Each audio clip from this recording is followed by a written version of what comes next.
Hello, everybody. Hope you're all doing well.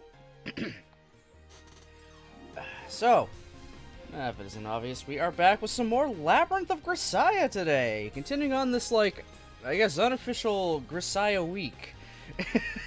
I wanted to get more into this. Well, clearly I have been. I'd like to not take over a year to finish the game, if at all possible, unlike with Fruit of Grisaia. If at all possible, I'd like to take, less than a full fucking year. And I mean, we're doing alright so far, I'd say.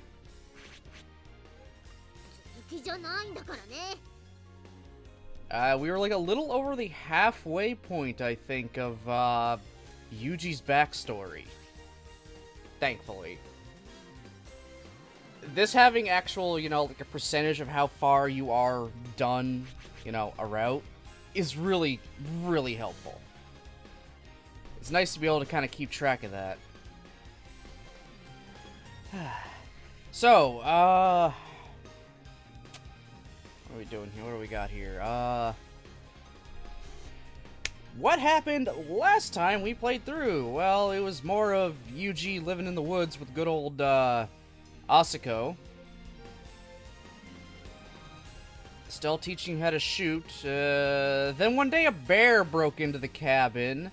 It took John away, and then when Yuji tried to go out, hunt, and kill it to bring John back, found he was completely unable to actually kill it, even with his gun pointed at its head. He just literally could not do it, so John had to die. And Asako, well, had to comfort him, obviously. That his dog died. Poor John. Sorry, let's forget a little chap. It was after that point, apparently Asako's condition was starting to deteriorate. And then Yuji started kind of taking up, doing a few of her jobs for Ichigaya, just without anyone realizing. Until JB kind of confronts, like, hey, why are you being so quiet and dismissive during missions? And then it's like, well, And she kind of put it together, it's like, wait, it's been Yuji going out on these missions for you? What the fuck is wrong with you, Asako? They got into a massive fight. Then JB took Yuji away to kind of talk with him and just making sure, it's like, is this actually what you want to do? Do you actually want to do the job Asako does? She's not forcing you or anything. This is your choice. And Yuji's just like, yeah. This is kind of what I'm kind of good at it, apparently. And I feel like I owe it to you guys to make up for you getting me out of that hellhole, apparently, and basically saving my life. So I feel like I owe you. And if this is how I gotta do it, it's how I'm gonna do it. So reluctantly, JB starts setting things up to get him properly qualified and set up so he can officially take over Asako's job. And part of that meant being sent off to fucking America to a Marine boot camp. So that's where we are now, and he's lucky enough to be part of a trouble squad. A group of troubled, group of them. Like, a whole bunch of them were basically thrown into it, and then the ones that are going to be the problem children or problem people got thrown into a squad together with a hard-ass CO, essentially. Which we very, very briefly got introduced to because I just kind of brought up the screen, and you kind of see her face over there. Yes, it's a woman. Is Yuji going to find some way to woo her and probably fuck her in some uncensored version of the game? Probably. Why? Because Grisaia. Because Grisaia. That's all I can say at this point. Because fucking Grisaia. That being said, content warning in general for, well, the entire game. It does deal with some very heavy topics and situations. If anyone is feeling uncomfortable, needs to walk away, turn off the stream, whatever, go right ahead. We understand. You don't even have to let us know. You just gotta do what you gotta do. This game can get pretty heavy at times. Labyrinth has had its moments here and there. So far, not as much as Fruit. At every route, it's just like a holy shit. So far, Yuji's had a few moments like that. Not too many. The after stories, though, those might have a few more. But we'll see. We'll see in the future how that goes. So, with that being said, let's load it up and jump right back into Labyrinth. いいかクズ様、海兵隊に志願するようなやつは大体どんな素性か決まっている。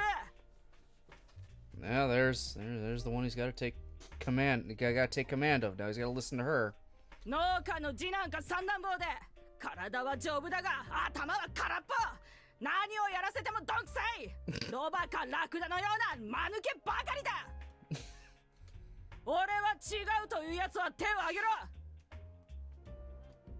Wow. おい、そこの貴様、お前は私の見解に不満がありそうだな。貴様はアイダホの芋野郎じゃないのか。 Are you not an Idaho potato fucker? Nice. だったらお前は家でテレビゲームばかりやってるクソなのか。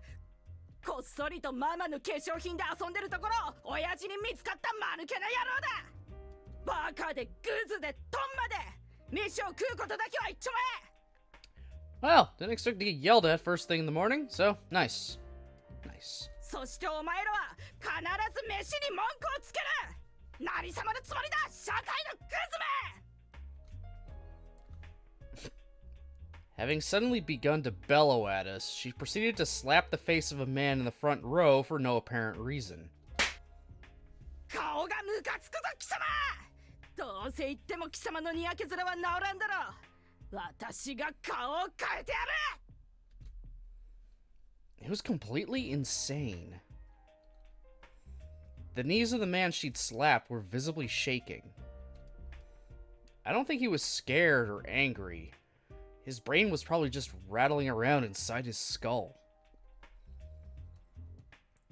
You underestimated the power of Captain Garrett's slaps at your peril. She had a way of loosely splaying her fingers so they'd whip around your face with incredible force. One good smack could knock a grown man to his knees. It was obvious she'd delivered a hell of a lot of punishment in her time. 兵籍番号 I9029 番。 Great. What's she gonna say to him? What's she gonna say to Yuji? She gonna slap him around, too? It's a boot camp. They basically do whatever the fuck they want. You just kind of have to put up with it. Yes, ma'am. Surprised to hear my own ID number called out, I reflexively straightened my posture as I responded. I don't like that laugh. Captain Garrett strode powerfully toward me, her boots slapping loudly against the pavement, with a grin on her face that said, "There you are." Her laughter struck me as more than a little sinister, but it was also an unmistakably cheerful sound. I don't like that. What is she planning to do with him? そうか。貴様が9029。朝子草壁の弟子だな。 Alright, she knows who Asuko is. She probably hates Asuko's guts or is friends with him, or friends with her, and is gonna just be extra hard on him solely for that fact. Solely for the fact that he has some relation to Asuko. I saw this coming a mile away now. Yes, ma'am. 嬉しいぞ。私は貴様の師匠と同期だ。あの女には散々世話になったからな。 Oh boy. よし、歓迎してやる。歯を食いしばれ。 She gonna punch him in the face. Yes, ma'am. The instant I responded, her hand hit my left cheek. The world went dark. Stars burst violently against the blackness. There was a stabbing sense of pain in the back of my ears, and my knees nearly gave out under me. I managed to reflexively brace my legs so I wouldn't fall, but I couldn't keep myself from trembling.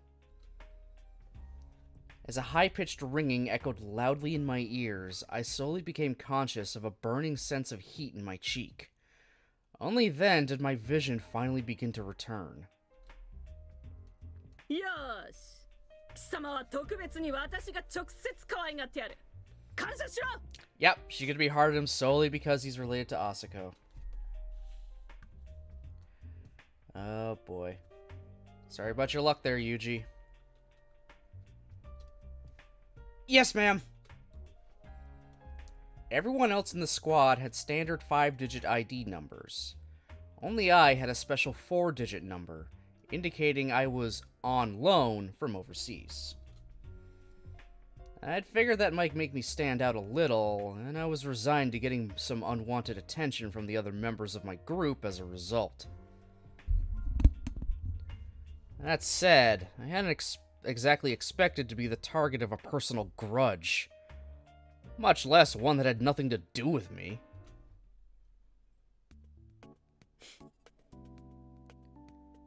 After that first day, Captain Garrett took every possible chance to make my life miserable. When I quietly ate the garbage they served us at mealtime, bad enough to make Asako's cooking seem delicious, she told me, "The way you eat pisses me off," and slapped me in the face. When she decided I'd taken too long in the bathroom or the shower, she slapped me in the face. When I didn't get angry, cry, or complain about the slapping, this apparently constituted attitude. So she slapped me in the face again. Is that why he was able to easily catch Yumiko's attempted slap to his face at the beginning? He's just so used to someone coming up and trying to slap him in the face. At this point, he's just like, stop. Just stop. I've had enough.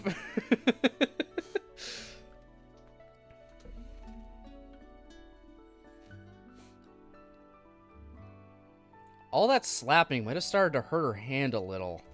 At one point, she actually smacked me in the face with the bottom of a leather shoe. I have to admit, that one got to me a little, but getting knocked around had been a pretty standard part of my life ever since I was a kid. I knew getting pissy about it was just going to wear me down.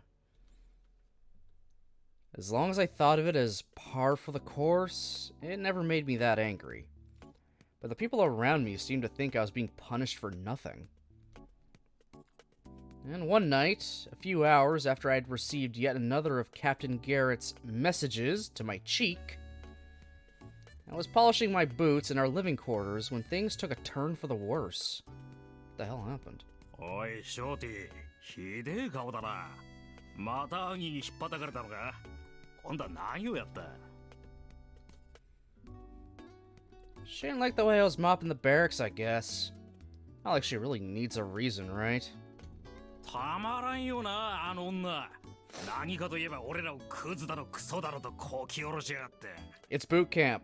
That's what they do. They gotta break you down mentally and physically so they can build you back up into what they need you to be. It's absolute hell and a bunch of bullshit, but it's what they do. 偉そうに言ってるが、タイだってクソ女じゃねえか。知ってるか、あの女。毎朝格好つけるだけのために読めもしないフランス語の新聞を読んでるふりをしてるらしいぜ。Oh my god. Well, people who brag about reading stuff usually don't tend to be that smart. だろ？あんなお金女、絶対誰も嫁にもらわねえだろうな。Oh my god.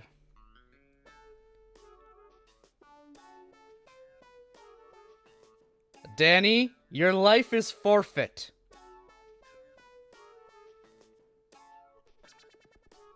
Your life is forfeit, Danny. It was nice knowing you. I don't know, Danny. I think Captain Garrett's, pretty cute. You got the wrong idea. Try not to be too hard on her, okay? Seriously. うわ、マジかよ。あんだけボコられて可愛いとか信じらんねえ。お前上にドがつくマゾか、それともボコられすぎたのか。 Danny? Danny, shut the fuck up. Shut the fuck up, Danny. 大体あんなゴリラみたいな女のどこ見て可愛いとか抜かしてんだよ。バーカ、メガネ屋に行ってこい。Danny, holy shit. Get your feet out of your fucking mouth. Oh my god.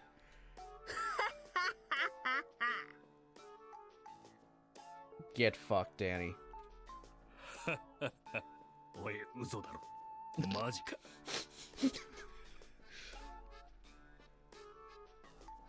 Hello, Captain Garrett. Here to inspect our quarters? With a forceful nod, Captain Garrett strode between the rows of bunk beds which lined the walls of our room, and proceeded to inspect whether it was clean and how neatly our belongings were put away. Generally speaking, she didn't find much to complain about on these visits unless she was in a spectacularly foul mood. Well, I think after Danny shit-talking her, she's gonna be in a terrible mood. Unfortunately, her timing tonight was pretty much the worst. Daniel.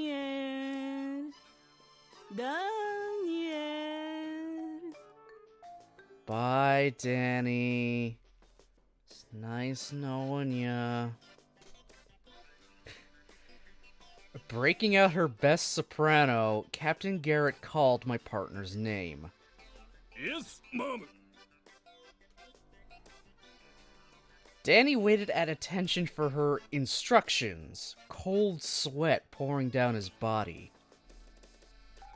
His backbone trembled so badly as he replied that I was slightly concerned he might piss himself. Oi, Danny. おめちとつらかせよ。 Oh dear. ろくに女も知らねえ小僧に私って女を嫌ってほど教えてやろう。お前、骨は丈夫な方か？ Oh no. Yes, Mom. よし！じゃあその丈夫な骨とやらが見えるまでケツをぶん殴ってやる！来い！嘘だろ。待ってくれ、トイ。聞いてくれ。なんだ？言ってみろ。What the fuck could you even possibly say, Danny? What could you possibly say? シャレであります。 Danny, no. You're gonna get a double ass kicking for that now. 喧嘩売ってんのか？いいから来い！ Oh my god. うわー、ショーティー、助けろ。バーディーだろ。 Bro, you made your bed. Lie in it. Forgive me, Danny. As I said a silent prayer for my unfortunate comrade, Captain Garrett glanced over at me and pulled her bright red lips into a wicked smile. 何を言っている？もちろん風見も一緒だ。 Well, 相 fuck. 方なんだろ？ Well, fuck.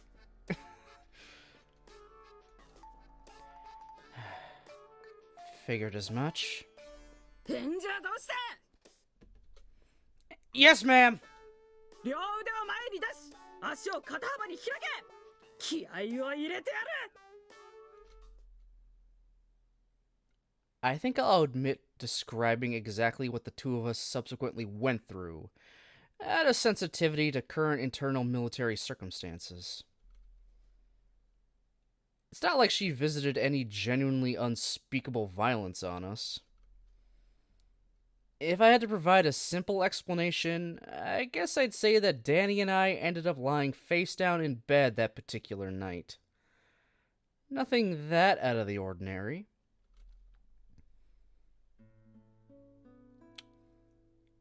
She kicked them in the balls a lot. Is that what happened? I have no idea. She fucked them up.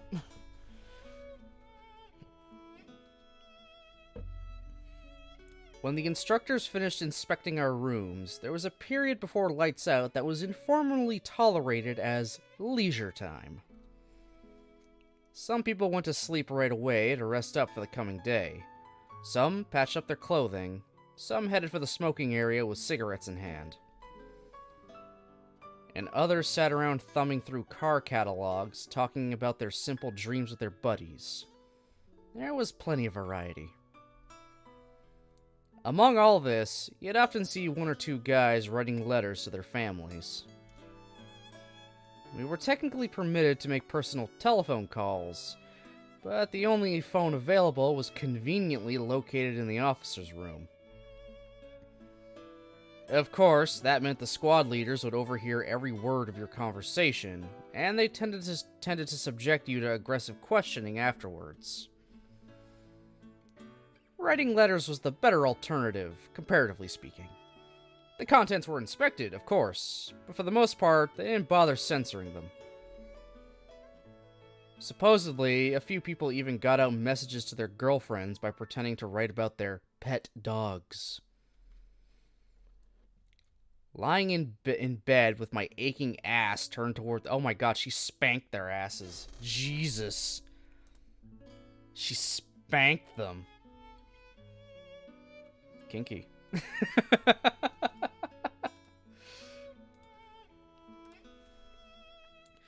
Lying in bed with my aching ass turned toward the ceiling, I watched a few guys scribbling away out of the corner of my eye and decided to follow their example.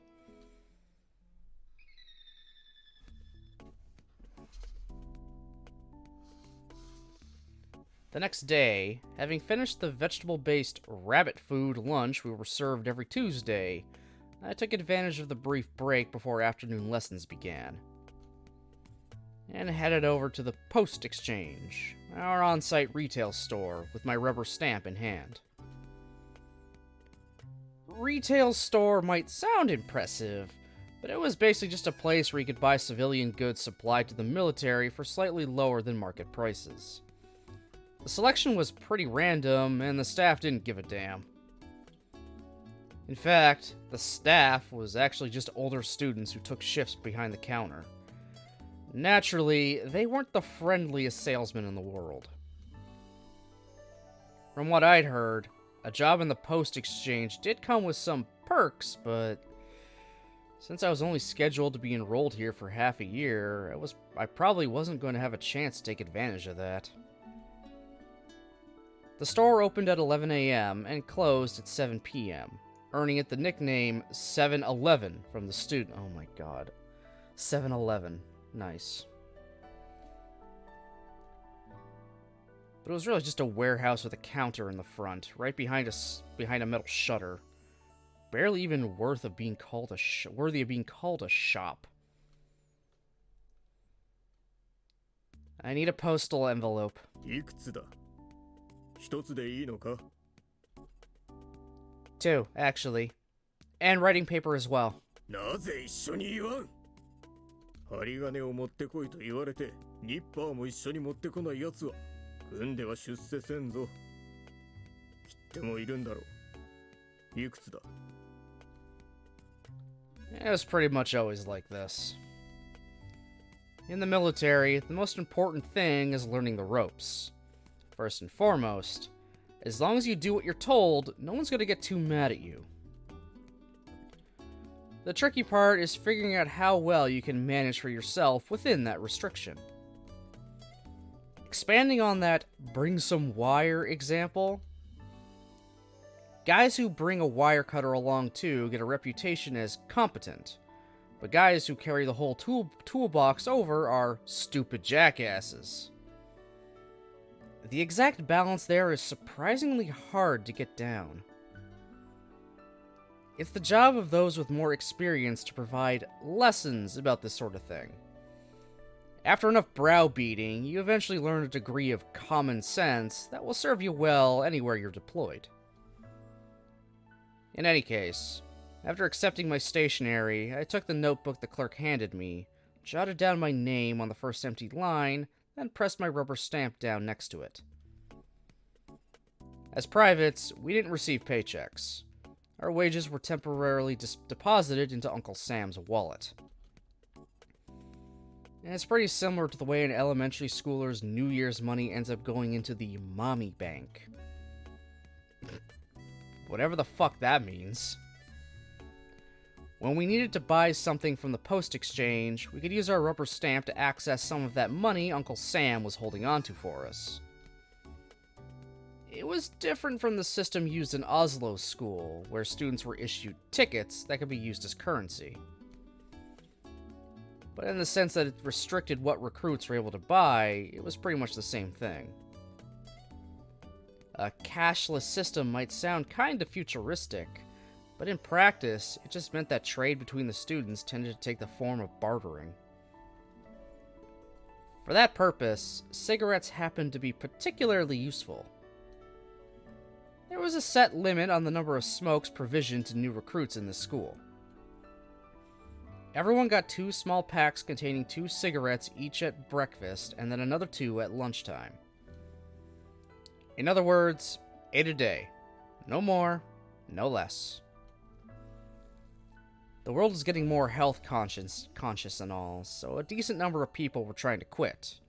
But the guys who just couldn't kick the habit desperately wanted to get their hands on the non-smoker's supply. As a result, they were constantly being bartered for socks, underwear, toothbrushes, towels, and other daily necessities.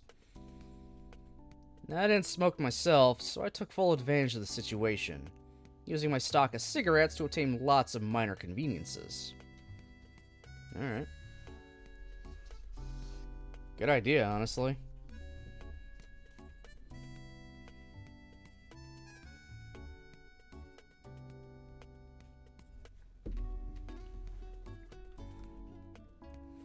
If you ask someone what a soldier's job consists of, and they start off with fighting for their country, it's best to stop listening. They're just repeating what the people upstairs pay them to say. When you want a truthful answer, you gotta start off by asking the people in mud-covered work clothes. People who know the job well tend to respond in similar ways. A soldier's job consists of digging holes, filling them back up again, rowing boats in circles, and getting smacked around, followed by shitting and sleeping.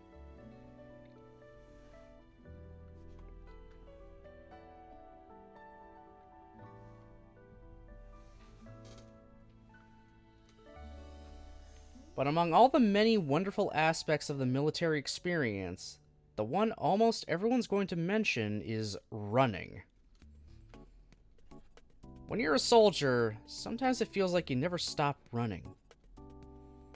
They kick you out of bed at the crack of dawn and make you run. They strap a gas mask on your face and make you run. They put a 40-kilo sandbag on your back and make you run. They tell you it's time for a fun boat class, then make you run to the water while carrying the boats in question. Yep. Yeah, that checks out. That totally checks out. When you're in the military and one of the people in charge of you, one of your NCOs says we have a fun day in store, it's not going to be fun. It's not actually fun. It's just more work.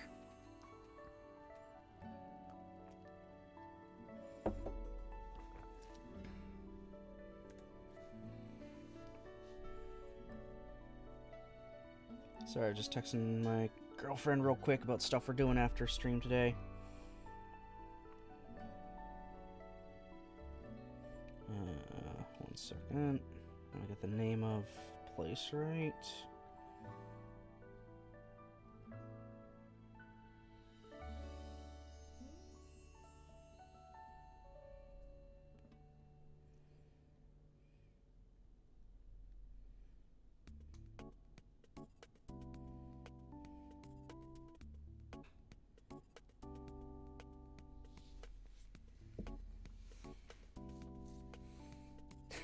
When the Sarge is smiling, Monk. Yes!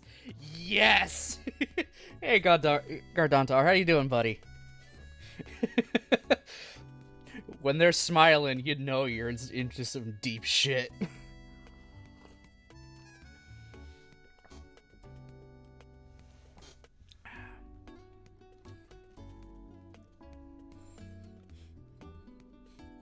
I'd been running just to kill time ever since I was a kid. In itself, it was something I kind of enjoyed. In particular, it really helped that I didn't require having any friends or money. That said, I didn't particularly enjoy running because someone ordered me to. If anything, I was starting to hate it. I was beginning to realize that going for a run was very different from being sent on one. On top of that, running doesn't have much novelty value when you're basically never permitted to walk. My mother wasn't around to say, "You really are a fast runner, Yuji." And Asuka wasn't here to say, "Damn, kid, you're pretty quick on your feet." When I thought about it from that angle, it occurred to me that my motivation for running had a lot to do with earning compliments from women. Couldn't help smiling at my own simplicity. おい、ショーティ待て待てよ、おめえ相方だろ Oh, Danny. Oh, Danny. Danny sure looked like an athlete at a glance, but running was a major weak point for him.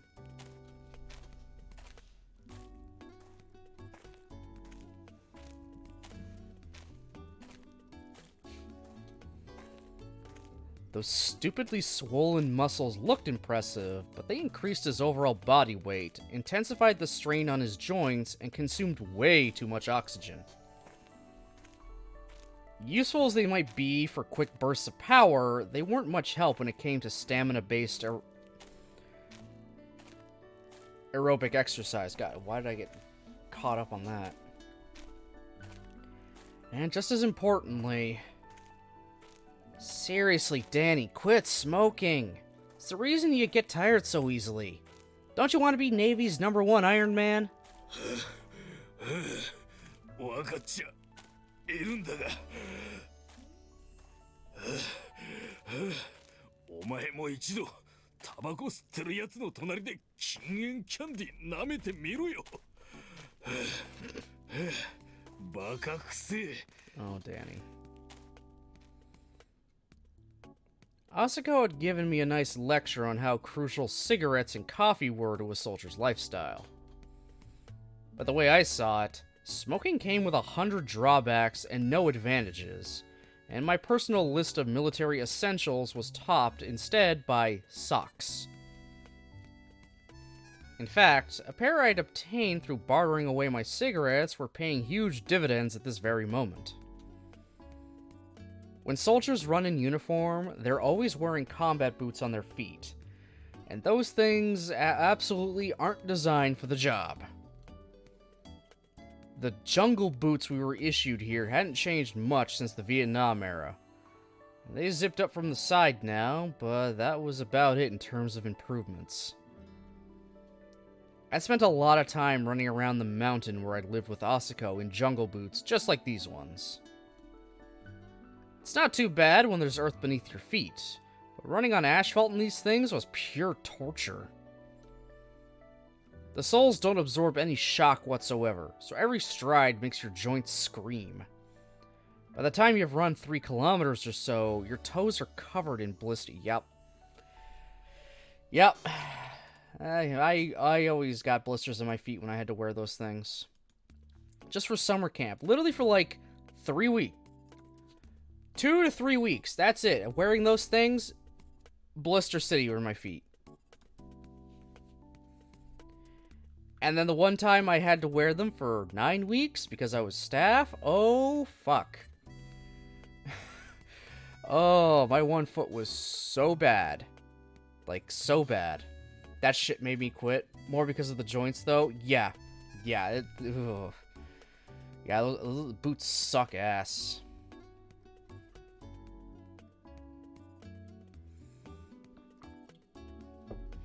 Ugh. I hate those damn boots.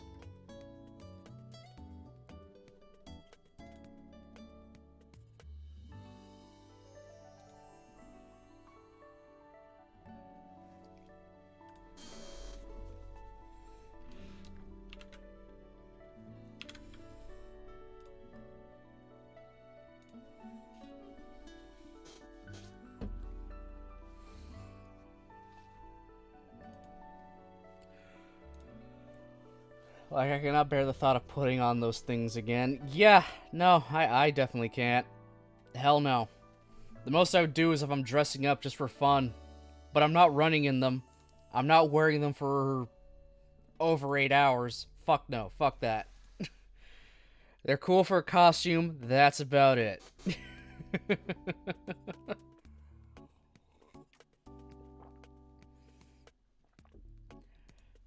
God, even just my regular ass, like, steel-toed work shoes, it was fucks up my feet.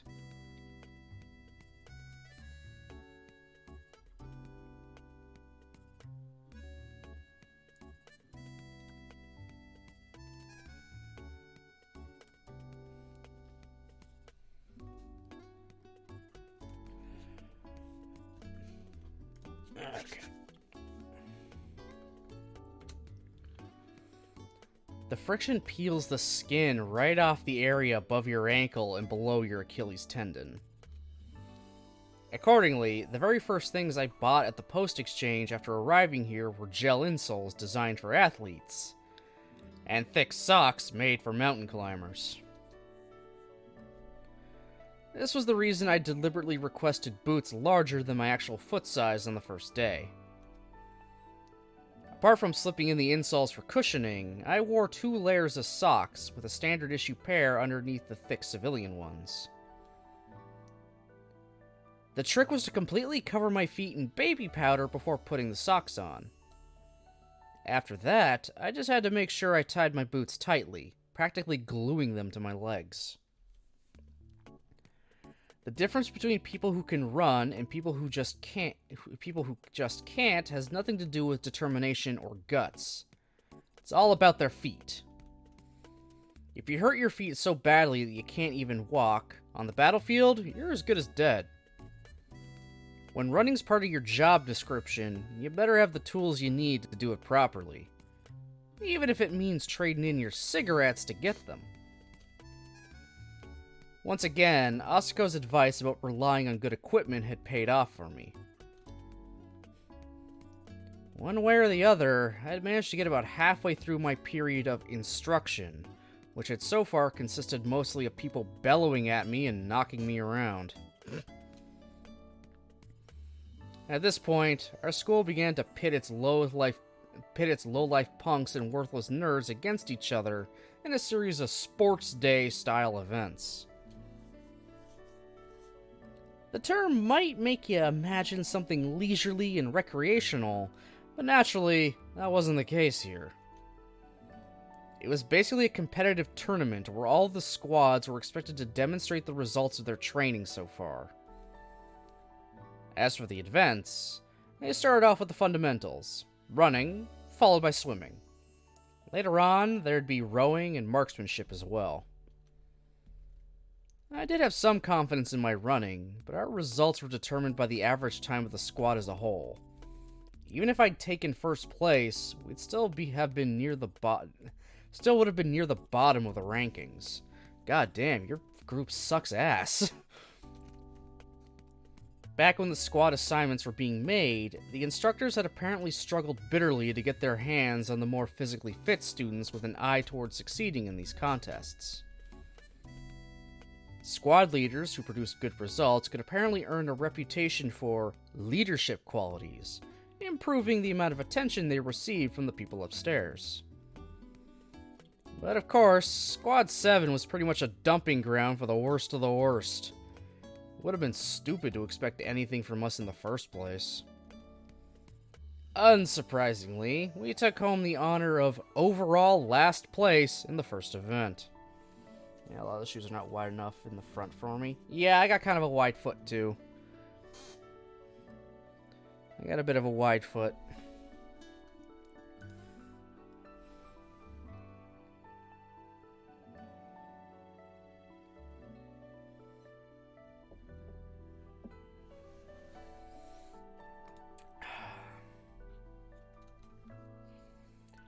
That said, running wasn't even our worst event.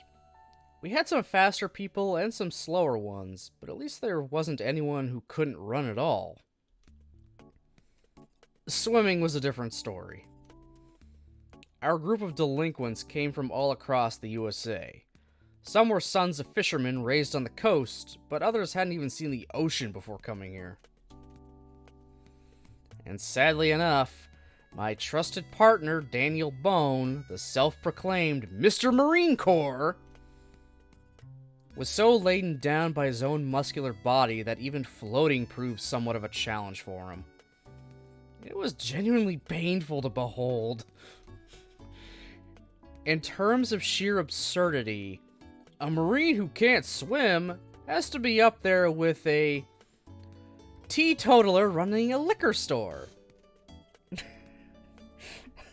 Oh my god. Accordingly, everyone who couldn't swim was worked brutally until they could. Those who just weren't learning landed both themselves and their buddy in special remedial training. And so I found myself spending a rare day off at the base's 25-meter indoor pool, trying to help Danny master the doggy paddle. Most people were afraid of showing leadership qualities in my platoon. Oh, why was that? Did they just not want the extra attention and therefore the extra pressure? Because I can see that. I can see that as a reason. Let's move some emails around quick. There we go.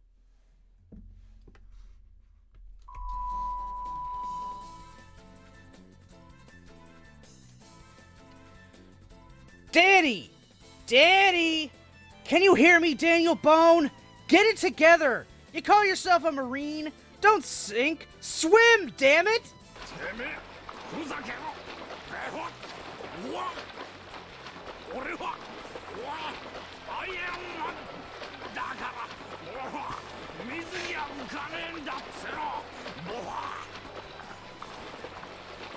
This government can make you go through officer training and make you a sergeant, which doubles your service days. Okay. Okay, I get it now. It makes sense. Idiot! What if a big-breasted girl starts drowning in the sea? You planning to say, sorry, I can't swim, and let her die? How dare you let the USA's precious memory assets go to waste? Are you trying to disgrace the entire Marine Corps? This man is screaming titties.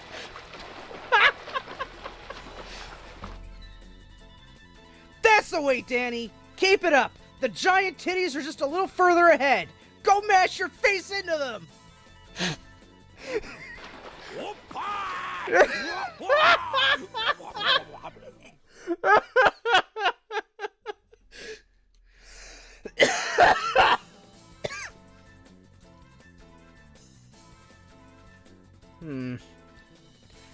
Guess willpower alone won't get you anywhere, huh?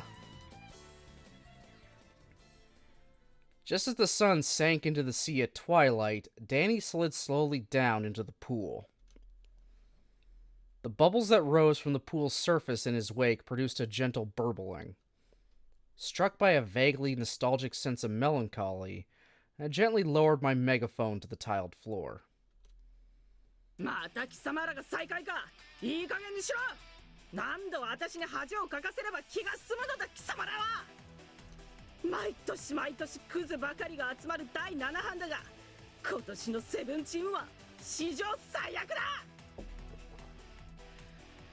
As a follow-up to our running performance, we managed to capture last place overall in swimming as well. Captain Agnes Garrett was less than pleased by this state of affairs. In her hand, she carried an object of unclear origin, which closely resembled an iron pipe. The words "punishment bar" were written across its length.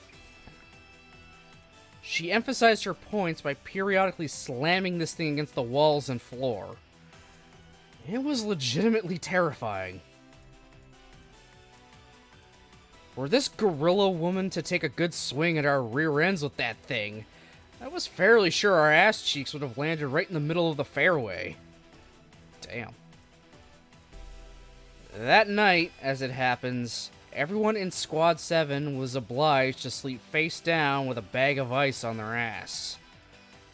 This proved to be something of a turning point. When we began our training for the cutter boat competition the next day, everyone was noticeably more motivated than before.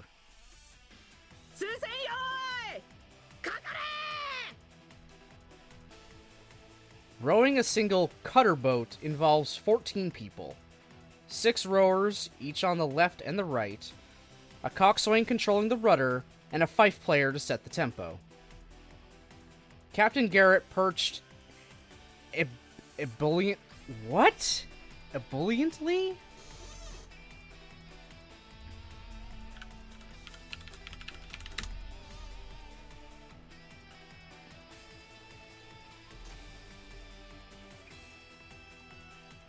Ebulliently. Energetic, positive, happy. Okay. Energetic, positive, happy way. Alright. Captain Garrett perched ebulliently at the rear of our boat, blowing fiercely at her fife. And we pushed our 3-meter oars into the water with all our might, repeating the process of catch and row. In this exercise, your abdominal strength and lung capacity were crucial. Pushing your oar into the water required real power, and bending backward to stroke made your abs scream. Of course, our butts were still sore from Miss Annie's loving pep talk. When they scraped against the wooden seats, it was so painful that beads of cold sweat formed on our faces. God damn. Every stroke of the oar felt like dragging ourselves over a bed of nails. I could actually feel the skin just under my tailbone scraping itself raw. They say you're not a real Marine until the skin on your ass gets tough. But at this rate, our bones are going to poke their way out first. Some of the older students had suggested a somewhat extreme method of training that involved smacking our bottoms with beer bottles wrapped in vinyl tape. Why? But I think they're basically saying that there wasn't that much you could do to except to tough it out. Okay, yeah, okay, cool. Yeah, no, I'm not smacking my ass with a beer bottle wrapped in tape. That's just fucked up. Before long, the day of the rowing competition arrived. At the sound of the supervising instructor's whistle, all the squads took off running toward the davits where their cutter boats waited. After untying the mooring rope, we lowered our boat to the water surface and jumped in. Then made for the buoy floating 2 kilometers off the coast, catching and rowing in perfect unison as if our lives depended on it. Once we looped around the buoy, we needed to speed back to the davit, hoist our boat back up, at which point our final time would be recorded. A contest of pure physical strength from start to finish. Squad 7 was a little short on intellectuals, but we had more than enough raw power to go around. In combination with our newfound motivation, it managed to earn us a very respectable 3rd place. よし貴様ら今日はよくやったこれは私のおごりだ飲んでよし Nice. Even as runners-up, we'd managed to bring back a small trophy. For once, our monster of a squad leader was actually in a good mood. When she stormed loudly into our quarters that evening, Captain Garrett was carrying cardboard boxes full of canned beer on her shoulders. When she criticized us, she was insanely harsh. But when we did well, she didn't hesitate to acknowledge our success. That's the Navy for you, I guess. Probably the way it should be. That night, our group of delinquents enjoyed the intoxicating taste of victory for the first time. And driven by the memory of that beer, my easily bribed squad mates suddenly began to make remarkable progress in training. Damn. The fourth and final part of the inter-squad competition was a marksmanship contest. Being a Marine means being a rifleman. And as if to reinforce that message, your skill with a gun was given almost disproportionate weight in evaluations. During normal training, I had been using a .22 caliber bolt-action rifle, but for the tournament, we were handed an M40A2 that fired 7.62 millimeter rounds. Okay, that's like one above what Asako had. She had the M40A1, so this is M40A2, so he should still be used to it. At least familiar with the design. The contest was held at a set range of 300 meters. Everyone fired 5 shots while prone, 5 more while crouching on one knee, and another 5 while standing. After every 5 shots, an instructor downrange would check your target and inform you of your results by radio. Of course, people who don't have much experience with rifles aren't going to be particularly accurate. Landing 2 shots out of 5 was considered excellent, and 3 out of 5 superlative. Since everyone around me was struggling to even land their shots on the target paper, my familiarity with 7.62mm rifles left me at a pretty large advantage. When I put the rifle I'd been given to my shoulder, it felt as if it slipped perfectly into place. I knew this feeling. I was holding a partner who'd never betray me, an ally I could always rely on. The comforting familiarity of it nearly brought a tear to my eye. There was no reason to get tense about being tested. I just had to treat this rifle with my usual respect and care, and I knew it would repay me in kind. Out of 15 total shots in 3 different positions, I landed all 15 on target, earning myself sole possession of top place for that day. Nice. Once the contest concluded, I walked over to the observation bunker, provided my name and rank to the instructor, and stated my results. Private Kazumi Yuji, 15 shots on target, sir. Nani? もう一度言ってみろ。 Private Kazumi Yuji, 15 shots on target, sir. 貴様、競技の報告をすれば通ると思ったら大間違いだぞ。おい、こいつの標的値を持ってこい。確認してやる。 I guess it wasn't surprising that he'd doubt me. Asians do tend to look young in general, and at the time, I was puny enough that you might reasonably wonder if I'd grown all my hair yet. Oh my god. Deciding there was no point in talking back, I decided to wait patiently for the arrival of my target paper.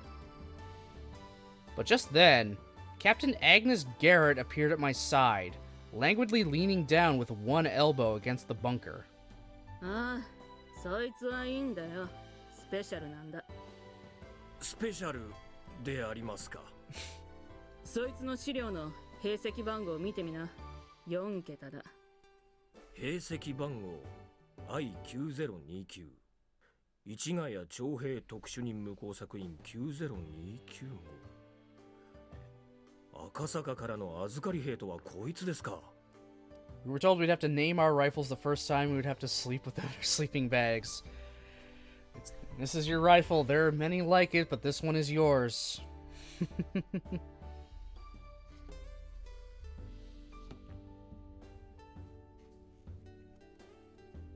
貴様、草壁麻子を知っているか？ああ、はい。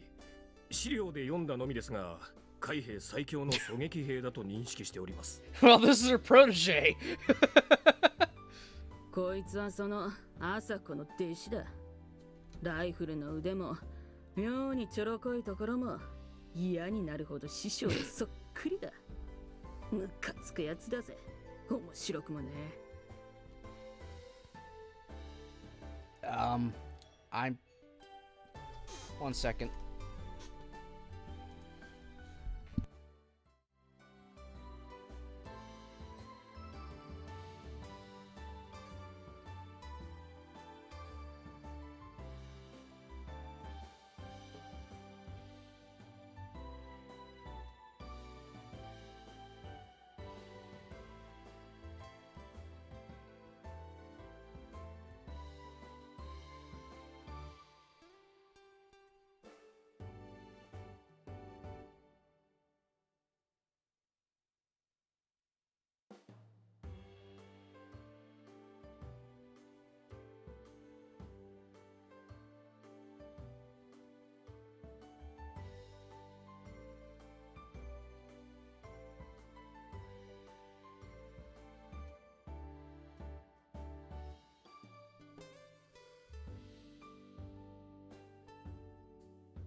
Sorry about that. I had someone drop a delivery off at my door.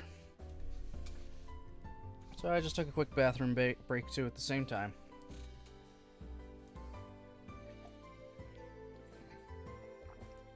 Alright.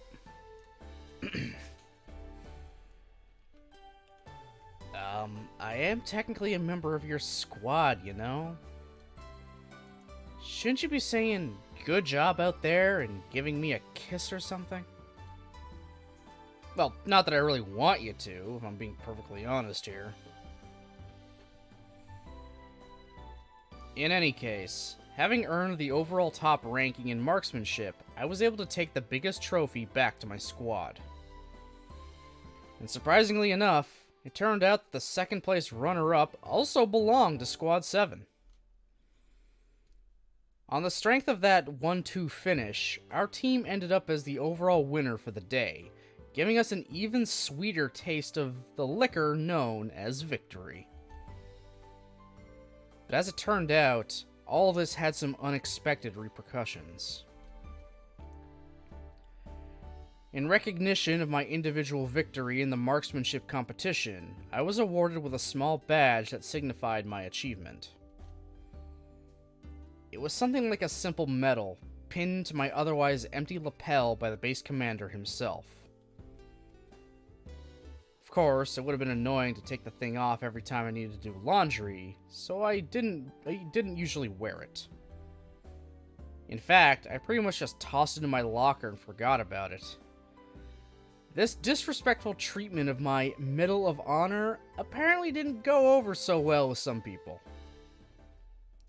One day, I was reading a book in our living quarters. One of my classmates called out to me. Hey, Jeannie. ちょっと話があるんだけどいい? Who the fuck are you? Hey, Jeannie. シカトしてんじゃないよ。あんただよ、Jeannie. 聞こえないの?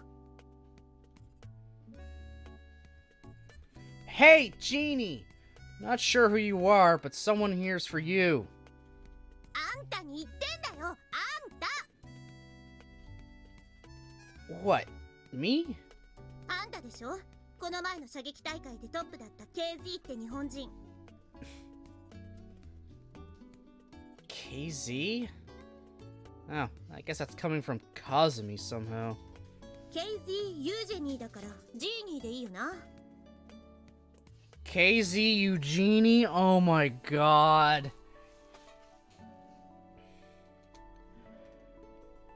It really doesn't. Your thought process makes no sense whatsoever. 名前なんてどうでもいいじゃない。それよりあんたに話があるのよ。暇そうにしてるし、時間あるんでしょ? Sorry, who are you again? やっぱり覚えてないのね。ミリーだよ、ミリースタン。同じ7班なんだから名前ぐらい覚えておきなさいよ。I really don't want to hear that from you of all people. いいから面貸しなさいよ。こっち来い。Why are the women in my life always so pushy? The male and female recruits had separate living quarters, so it wasn't surprising that her face wasn't that familiar. But now that I thought about it, I did have a vague memory of someone like this being in our squad. Glancing at the cleaning duty schedule posted in the hallway, I found that her actual name was apparently Milila Stanfield. I'm going with fucking Millie. Milila? Milia? Yeah, you're just Millie. 私バカだから自分の名前も書けないし、ミリエラ・スタンフィールドなんて長ったらしい名前も鬱陶しいからミリースタンで通してる。ミリーでいいわ。Good to know. That actually explained a lot. She'd probably taken the last syllable of Yuji and turned it into Genie because of my actual name being too hard for her to remember. So, anyway, what do you want with me? あんたは忘れてるかもしれないけど、私は忘れない。つうか私のこと全く気にしてないってその態度が気に入らないっつうかムカつくんだよね。 Huh? Look, I seriously have no idea what you're talking about. この前の射撃大会の2位は私だよ。 Oh. Oh, okay. Congrats. ああ、何？やっぱ喧嘩売ってんの？よし、ぶっ飛ばす。 Hey, watch it. You almost hit me. 泥くせえ顔してるくせに妙にすばしこいな。つか手を離せよ。痛えよマジで。 I'll let you go if you promise not to throw another punch. うるせえよ。そんなもん私の勝手だ。私に命令するんじゃねえ。 This isn't an order. It's a request. Don't try to hit me again, please. てめえマジか。おめえのそこら。 Don't try to hit me again, please. くそ。あったよ。お願い聞いてやんから手離せよ。 What's the magic word? ああ、はいはい。手を離してください。お願いします。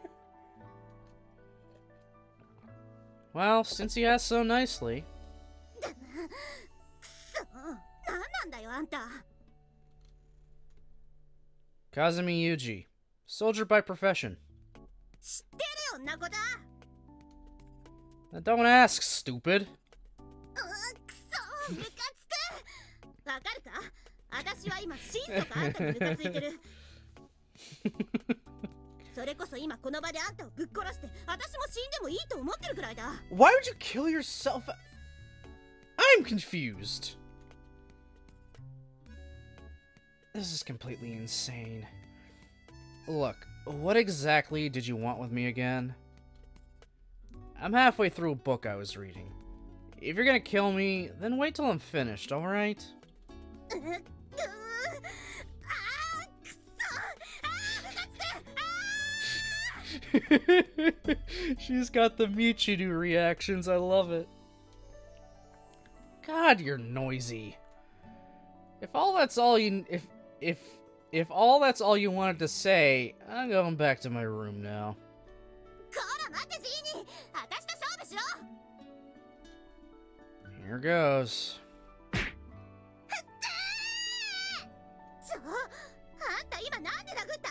しかもグーで。 You're the one who asked for a duel. そうじゃねえ。別に喧嘩したいって言ったわけじゃ。くそ話が。てめえ思いっきり女の顔面殴りやがったな。マジか？ Sorry. You were being so incredibly annoying, so my hand sort of moved on its own. くそ。あんたティッシュとか持ってねえ？ Yeah, I do. Here, tilt your head up. My bad. くそ。やべ、血が止まんね Could always try pressing down on the artery on the side of your neck. That should do the trick. え。バカかよ。脳に口も止まるじゃねえか。殺す気か。 Anyway, what's this duel about? What do you want me to do? あんた、私との会話がうざくなってさっさと話終わらせようとしてんだろ。 Glad you figured it out. Makes things simpler. Can you get to the point already? だからさ、勝負だよ。もう一度私と射撃で勝負してくれよ。そうすりゃ私も納得するし。な、頼むよ。 Okay, she feels like her pride is hurt because she got second. She wants to make sure it wasn't a fluke.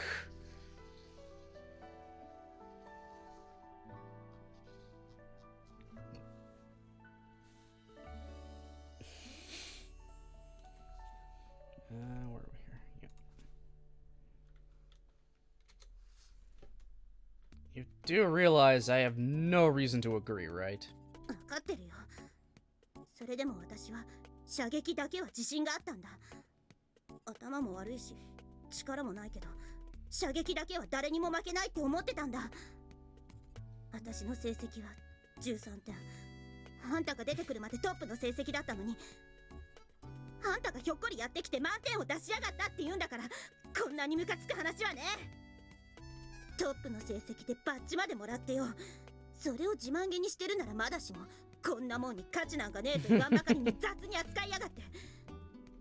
そりゃ何かい？私に対する当てつけか？ It's not like they gave me a raise for earning that thing. I think worthless is a pretty appropriate word, actually. 私にはそれしかなかったんだよ。私が軍にいる価値はそれだけだったんだ。それをあんたは無価値だって言うのか？ If you want the thing, I'll give it to you. Couldn't care less. そういう態度が気に入らねえっつうんだよ。とにかく勝負だ。 This sounds like a massive pain in the ass. I mean, there's no upside for me, right? よし、わかった。じゃああんたが勝ったら私を好きにしていいぞ。 Oh my god, what? I'll pass. てめえ、こんな女もらっても困っちゃうみたいな顔して心底迷惑がってんじゃねえよ。 Damn. At this point, refusing entirely would probably make me an enemy for life. Milila Stanfield. What a remarkably annoying woman. As these thoughts were running through my mind, I happened to glance over at the wall where the schedule for rotating chores was posted. My name was written under laundry duty for the upcoming week.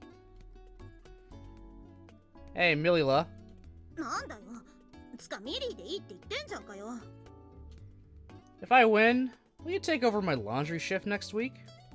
ああ、そんなもんでいいのか？いいよ、代わってやるよ。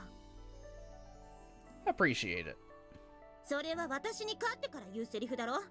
言っとくけど負けないからな。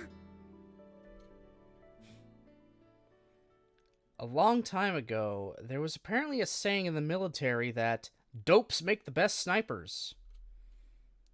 For some reason, soldiers who were generally sluggish, absent-minded, or otherwise dopey supposedly made for reliably superior marksmen. Although I'm not conscious of it myself, people have been criticizing me for looking sleepy or zoning out ever since I was a kid. I couldn't say why, but maybe there really is some kind of connection there. 勝負の方法は簡単だ。200ヤード先にあるホールトマトの空き缶が見えるだろ。あれを見事に打ち抜けたらあんたの勝ちだ。掃除当番を代わってやるよ。 Not cleaning. Laundry. どっちだって似たようなもんだろ。どうせ当たりっこねえし。 Well, probably not in one shot at least. I was holding a small bore rifle to be taken from the rack in our quarters without permission. My ammunition was a handful of 22 LR rounds we'd forgotten to count during normal daily training. Normally speaking, you want to be firing a small bore rifle at 25 to 50 meters. And while the bullets themselves can travel a good 1,600 meters, their effective range normally maxes out at less than 100. She was telling me to use this for a field shot at a range of 200 yards, a good 182 meters. On top of which, we'd snuck out here after lessons finished, so the current time was 6 p.m. Twilight's terrible for your long-range vision. All in all, this felt like a pretty disadvantageous wager. Not sure if anyone could land this shot under these conditions. 私の親父がその昔現役の頃当てたと言ってる。That's impressive. Is your dad in the Marines too? あんた、嘘だと思ってんだろ。No, I'm sure it's possible under the right conditions. But this is definitely going to be hard. Did you actually manage this, Milila? いや、私には無理だった。だからこそあんたが当てることができれば私の負けってわけだよ。 I see. 正直な話、私は親父の話を信用してない。現役時代にもらった勲章を眺めながら一杯やるときに親父が決まって口にする予定話だと思ってる。そもそも周りの連中はみんな口を揃えてお前の親父は嘘つきだって言うしな。誰も信用なんかしちゃいない。それでも You still want to believe it, huh? 別にそういうわけじゃねえし、ただ酔うたびに何度も何度も聞かされた話だし、もしかしたらって少しは親父を信じてた昔の自分を裏切りたくないって、それだけの話だよ。いいからさっさと始めろよ。時間が経てば経つほど条件は悪くなるぞ。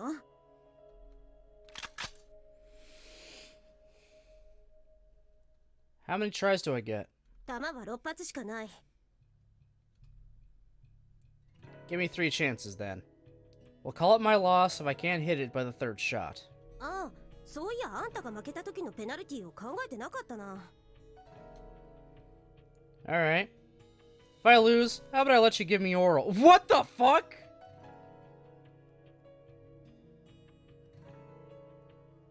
That's a win for you, sir. Unless she's particularly into that, but we don't know that. So what the fuck? You're gonna get gratification from losing? なんでそうなるんだよ。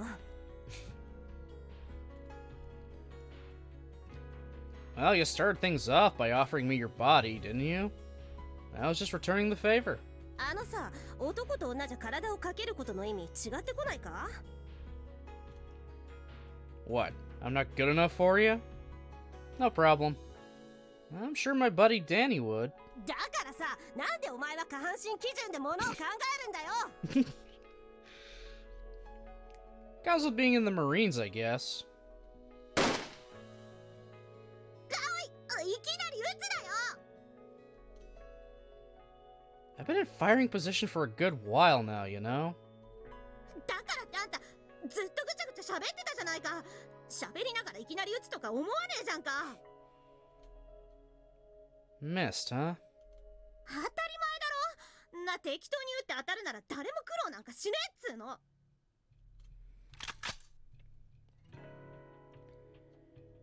I think I got a feel for it now, though. Should be able to land the next one. Watch carefully, alright? だからさ、そう簡単に当たるわけがねえだろって。風も出てきたし、日を変えてまた挑戦するか？ Milila, なんだよ。 can you see what color the wind is today? あ？色？意味わかんねえ。何言ってんだ？ I'm firing. うん。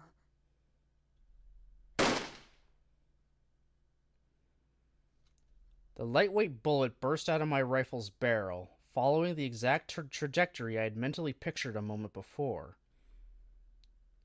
Then rode the wind toward the empty can at the end of the range, driving into it as if drawn by a magnet.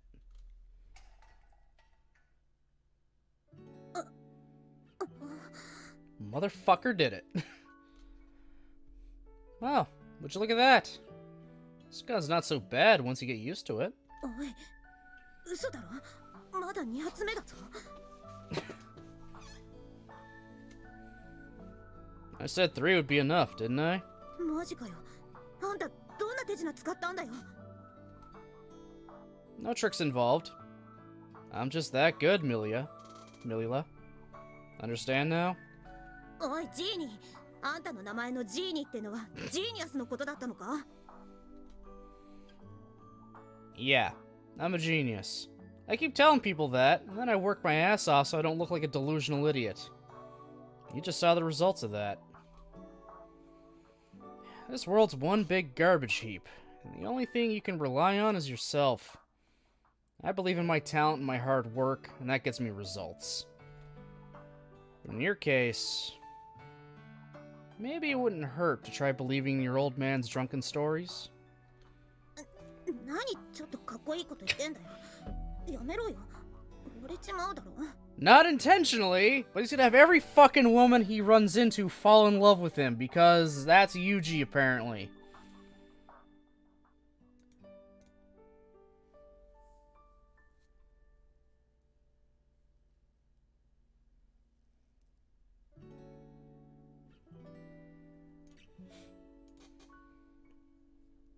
Here's my tiny whities. You're gonna get used to that, Billy.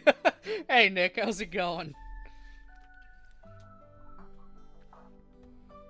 Anyway, I guess you get to wash my underwear for me now. Make sure to do a good job on laundry duty next week, alright? 洗うよ。どうする？ついでにこのまま便所でする？ Bet if this was the uncensored one, they'd go and have a quickie in the bathroom. God damn, you did call it! I'm not really sure what we're supposed to be at, but maybe next time. 今度っていつだ？明日か？ She wants to jump his bones. I don't know. Quit tugging my sleeve, will you? Need to get back before they find out we took the rifle.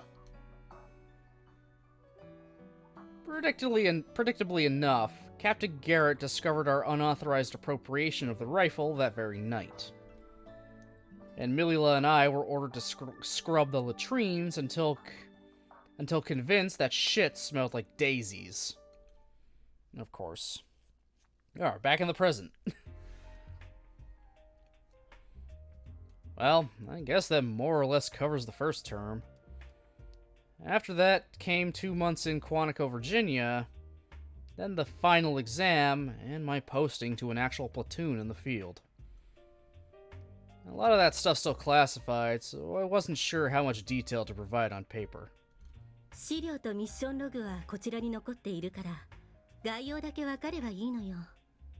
配置先はアフガニスタンとホンジュラス？ Afghanistan and Honduras?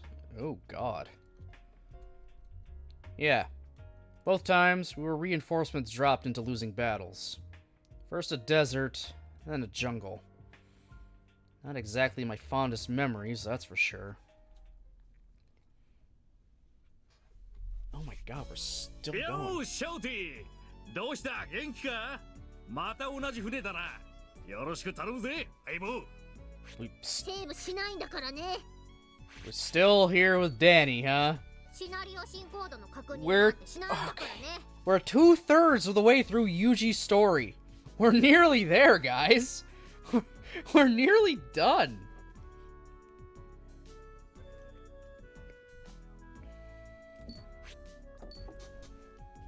And I'm only like halfway through my planned stream time for today, so that's pretty good.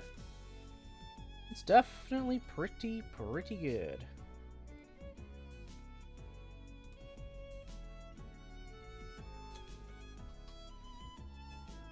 For some reason, I'm already feeling completely exhausted. During the second term, I was once again assigned to the same training company as Danny. By now, I wasn't actually exactly surprised. It seemed like somebody had made a deliberate decision to keep us together. いよいよ後期だな、相棒。これで俺らも晴れて一等兵様だぜ。 PFC's private first class. おい、ショーティ。お前、前期の給料いくらもらった？何に使うよ。 At the end of our first 6-month period of training, the salary we'd earned was paid out all at once, minus anything we'd used with our rubber stamp at the post exchange. If you hadn't bought anything, would come to $5,000. Nice. On average, you'd get around 4,000, about 300,000 yen at the time. Okay. 俺はその金を頭金にして車を買ったぜ。せっかく軍で免許を取らせてくれたんだしな。Not bad idea. 今度はちゃんとてめえで稼いだ金で買った車だ。誰にも文句は言わせねえ。That's nice, but when are you gonna have time to drive it? And you're supposed to apply for permission beforehand. Might get ugly if they find out later. We were only grunts, but now that Danny had an insignia on his uniform, he was a representative of the United States. It would cause headaches if he got into accidents with civilians or broke traffic laws abroad. Because of this, the military wasn't too pleased when people on active duty bought cars, and they generally required a good deal of paperwork beforehand. But from what Asuko told me, it was a lot of paperwork for no real benefits, so you're better off spending your time looking for an expensive insurance policy. Most people didn't even bother applying. I guess the higher-ranking officers who let their underlings chauffeur them everywhere aren't too familiar with the circumstances in that area. バレなきゃいいんだろ、そんなもん。で、お前は何を買ったんだ? It's not illegal if I don't get caught! Oh my god.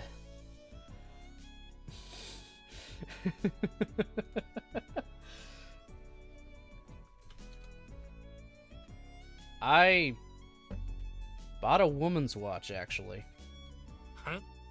例の師匠にプレゼントか? No, someone else. マジかよ。お前は本当に周りに女が多いやつだな。He really does have a lot of women in his life. Do I? すっとぼけんなよ。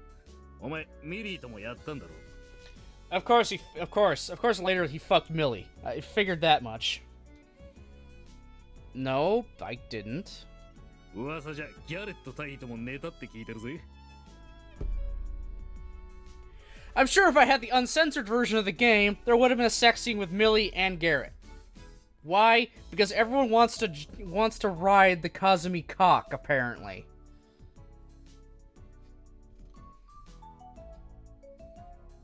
As the words left his mouth, Danny looked cautiously around the room, glancing behind him twice. お前さ、よくあんなゴリラ女と寝たな。普通に考えりゃちょっとありえねえだろ。マジ飼育員になれるぜ。Where'd you hear that? What a load of crap. やってねえのかよ。Well, I'm not saying nothing happened, but... お前さ、ミリーとチューしてるとこ、よその班の連中に見られてんだぞ。That was just Milila throwing herself at me. Wait, I guess that's kind of a cowardly way to put it. おいおい、下手な言い訳はやめろよ。別に責めてるわけじゃねえし。ゲロっちまえよ、ショーティ。やったんだろ。Well, Milila was sort of stalking me there for a while. And I guess there were a few incidents like that. I did tell her I'm in love with another woman, so I couldn't go out with her. 4 times, actually. But maybe I should have tried rejecting her really harshly or something. 4回って、そんだけ振られてなんで諦めねえんだろうな。あいつはバカなのか。She does call herself one, so... Yeah, I guess she probably is. また面倒な女に惚れられたもんだな。ま、後期で配置が変われば、あいつもすぐに忘れんだろ。バカだからよ。Yeah, good luck with that. Everyone seems to remember fucking Yuji. 誰がバカだ、ゴラ! Of course she's fucking here! おう！さあ、メリー！てめえなんでいるんだ? Of course Millie's here. She's gonna continue to jump on the Kazumi cock. 私もあんたらと同じ船なんだよ。悪かったな。つか、ダニー、てめえ、バカの分際で私のことバカとか言ってんじゃねえよ。ああ、今てめえなんつったこのクソアマ。ぶっ殺すぞ。私に手を出したらジーニーが黙ってないぞ。畜生、よくも俺の女に手を出したな、つって。Yep, she's obsessed. あんたなんか700メートル後方からバーンだ、バーン、脳みそまき散らして吹き飛べ。寝言は寝て言えボケ。おめえショーティーの女じゃねえだろ。どさくさに紛れてうぜえこと言ってんじゃねえよ、クソビッチが。あああんたこそどさくさに紛れておっぱい触ってんじゃねえよ。金取るぞこら。Huh? 誰がてめえの惨めな貧乳なんぞ触るか。バーカバカバカ。 Was you two just going fuck already? ガキかよ。つか唾飛ばすんじゃねえよ。くせんだよバカバカバカ。 Okay, I think I'll get going now. You two have fun. いやージーニー置いてかないで。久しぶりに会ったんだよ。2週間ぶりなんだよ。チューぐらいしてけよもけざまた振られてやんのよ。めっちゃダッセー。甘ったれた声出してんじゃねえよ、気色悪い。う。てめえこのダニ野郎蹴り殺すぞ。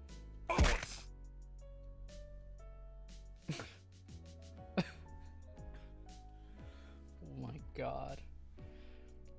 Although we'd now entered the final half of our training, it wasn't that different from the first term until we were actually deployed into the field. In fact, things were more relaxed on the whole. In terms of major changes, our lodgings were now a 33,000-ton battleship rather than a barracks building, and we were given additional nighttime training. Practically speaking, the single biggest difference was probably the fact that we were allowed to apply for shore leave. But now that we were seniors, some of us were also given the chance to act as assistant instructors. Unlike normal volunteer soldiers, we were the disposable products of an abbreviated intensive training program, often called rapid training or intensive. And while we were only PFCs at this point, those of us who'd produced excellent results during the first term were sometimes assigned to provide guidance for more typical recruits. Our second term was going to involve a deployment into the field, but it would be some time before the details were decided. That said, they didn't want to leave us sitting around idly. Feeding us and having us run in circles all day would keep us healthy enough, but that just meant we'd have more energy for mischief on the shore. Having us train other recruits would remind us that the military was one big machine, and we were only gears inside it, while also encouraging us to develop a better understanding of the word responsibility.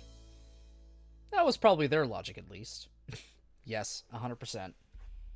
100% is what that is.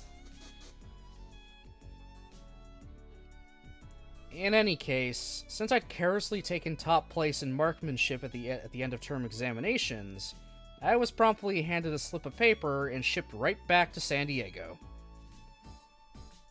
Frankly, it was a pretty massive pain in the ass. The problem was simple enough. I was a short-term worker, and the people I was instructed were full-time employees. In terms of rank, we were all PFCs, but they were generally older than me and had been in the service for longer.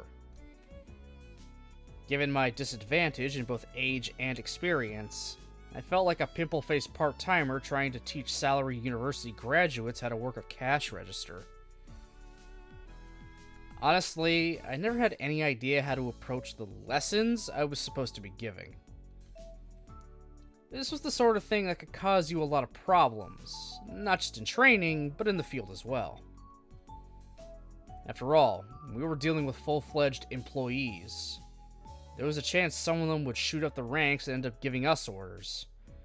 Didn't really want to give them any reason to hold a grudge. Naturally enough, us part-time instructors tended to provide some fairly lukewarm instruction. No screaming involved, and much less corporal punishment. Our students saw right through us, and they generally treated us with barely disguised condescension. However, even among the ranks of these arrogant employees, there were a handful of hopeless cases. These were the guys who just couldn't improve, struggling in their studies and training alike. As they fell further and further behind those around them, their confidence tended to fail, and things would go from bad to worse. Yeah, you'd call those guys shit pumps. That's it. That's all they're shit pump. That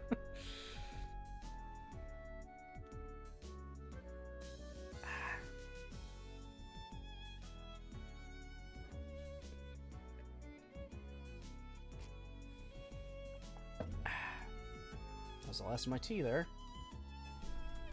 I'll probably take another break in a little bit to make another one. People like this almost always quit the Marines eventually, but those who had nowhere else to go were downright pitiable. The instructors regularly gave them hell in front of everyone. Even the other members of their training squads would punish them for slowing the group down.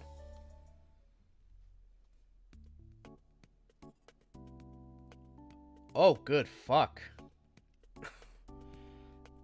That's a wow. The man I was instructing today, one Edward Walker, fell solidly into this category. He was the oversized second son of a farm family. Rumor had it he'd been tossed into the military so he'd stop eating them out of house and home. You'd never think he was a teenager from the sheer bulk of his body. Thanks to his size and overall sluggishness, his squad mates had given him the unflattering nickname Buffalo Eddie. 先輩教員殿、エドワード・ウォーカー一等兵、これより自由得点射撃を開始いたします。 Yeah, sure. Have at it. Sir, yes, sir. We were the exact same rank, so the guy really shouldn't have been calling me sir.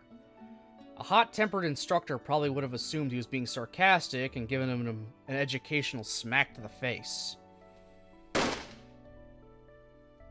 At a glance, Walker looked like a gentle-hearted country boy, the kind who doesn't have much going for him apart from his physical strength.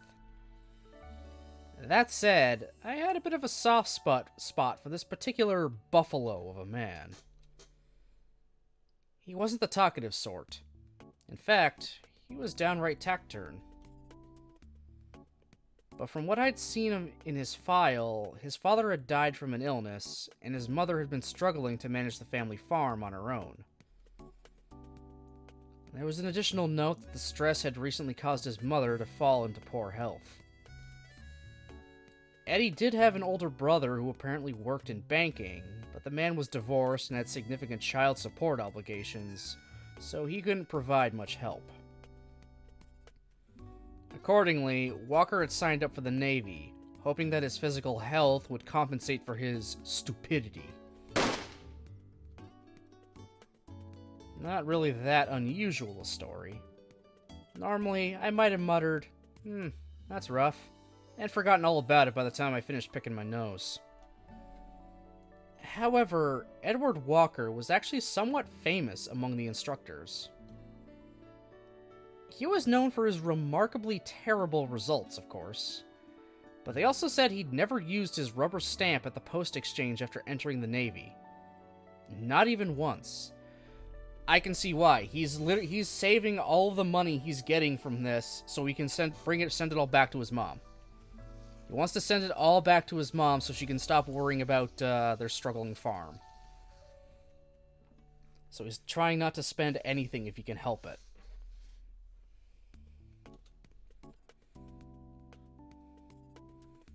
Whatever he needed, he obtained by bartering away his supply of cigarettes. He hadn't spent a dime of the salary provided to him by the military. He didn't leave the base on off days either. The man was apparently sending every cent of his military salary home to his mother. Now, that's the sort of thing that really brings a tear to your eye, right? Good job, Eddie. That's the way. You gotta take care of your mother while she's still around, or you'll definitely regret it in the long run. I couldn't do a thing for mine, and in the end, she died before my eyes. Those regrets probably had something to do with it. But one way or the other, I couldn't help seeing Eddie Walker as a really good guy. 教員殿、3発の得点者を終了しました。確認をお願いいたします。 Okay, let's see. I peered into my spotting scope, fixed on a tripod to point at the target downrange. I took a good long look at the target paper, but there weren't any bullet holes to be seen. Couldn't even see any signs he'd grazed it. No points. Looks like he didn't land any. As I muttered these words, Walker's huge shoulders visibly sagged. やっぱりダメでありますか。 I don't think there's any reason to get depressed about it. You're still in your first term. Experience is everything when it comes to guns. The more shots you take, the better you'll get. そうも言っとれんのです。 What do you mean? 自分は学科もギリギリで合格した口で、先月の試験で落第点を取りました。これ以上落第をすれば、自分は田舎に返されます。 And then he won't be able to give his mother any more money.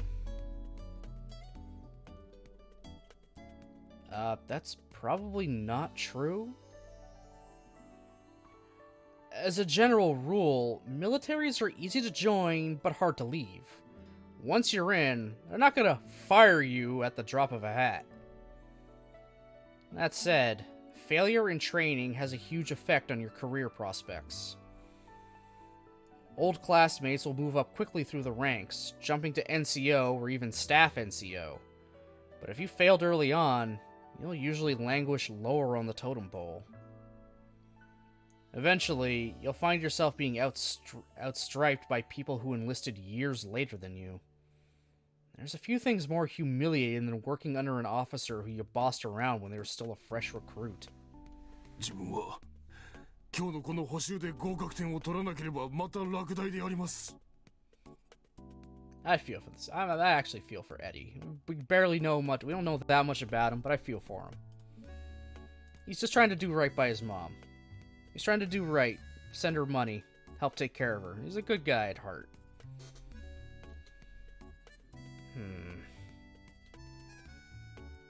I glanced down at Walker's report card. A number of red marks indicated failures in swimming, academics, and... Wait, you failed hand-to-hand combat as well? 自分は争い事などめったに起きない土地で牛と育った田舎者であります。兄もどちらかといえば勉強の虫で、自分は兄弟喧嘩もしたことがありません。 Ah, I see. Before you get used to it, hitting people can sometimes be more painful than being hit. The man was just too kind. This might be a little rich coming from a coward who couldn't bring himself to kill, but... It seemed like making Edward Walker into a full-fledged Marine was gonna take quite a bit of time. I guess it would be pretty bad to pick up any more failing grades at this point, huh? Anyway, is it really giving you that much trouble? Maybe the gun's bad. Let me take a look. どうぞ。 The rifle I took from Eddie appeared to be perfectly typical M40A1, of the sort new recruits are always given. It was visibly beaten up from years of heavy usage, but the barrel and a few other parts had been replaced. Training rifles were usually total junk.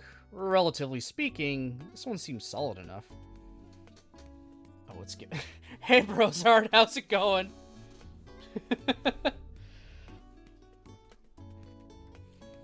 If he couldn't land a single shot using this thing, the problem was clearly on Eddie's end. Promptly pulling back the bolt handle, I pushed around into the rifle's chamber and assumed an upright firing position. I'm gonna try it out, alright?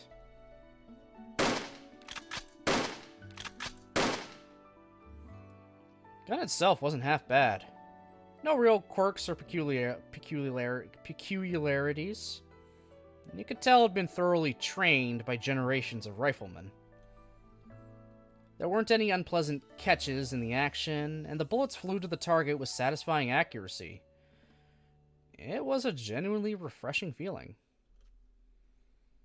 Hey, looks like it's not so bad. Take a look at the scope, why don't you? Oh, hi. Curling his huge body to look into the spotting scope, Eddie peered at the distant target paper. The 3 shots I'd fired off were scattered carelessly around the outer edge of the bullseye circle.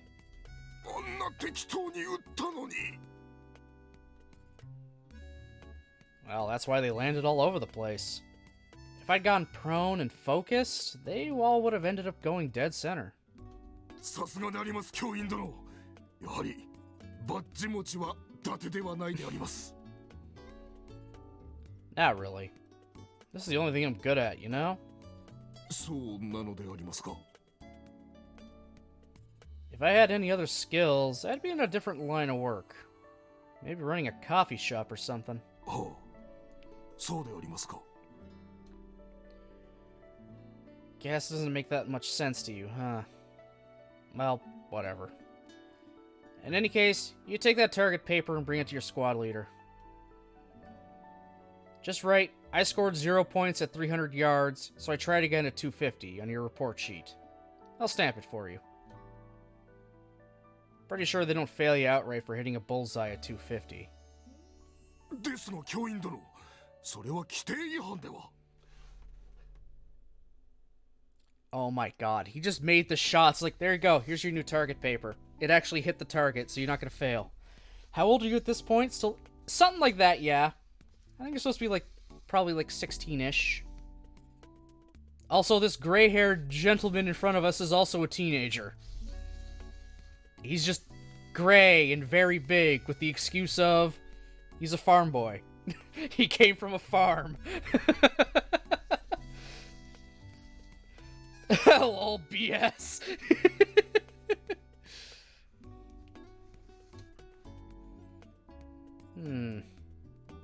That's certainly a very admirable point of view, PFC Edward Walker.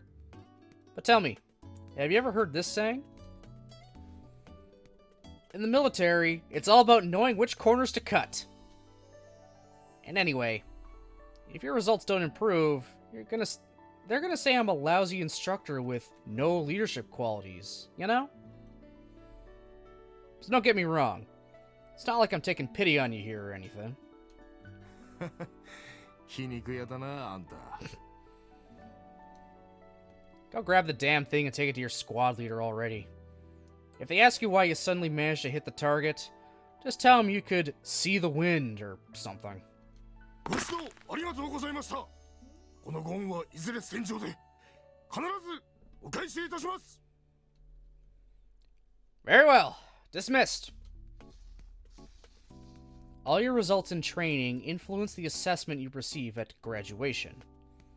In the military, your report card can be a ticket to heaven or a ticket to hell. Accordingly, the relative performance of squads within a training company and individuals within a squad are constantly being compared on a competitive basis.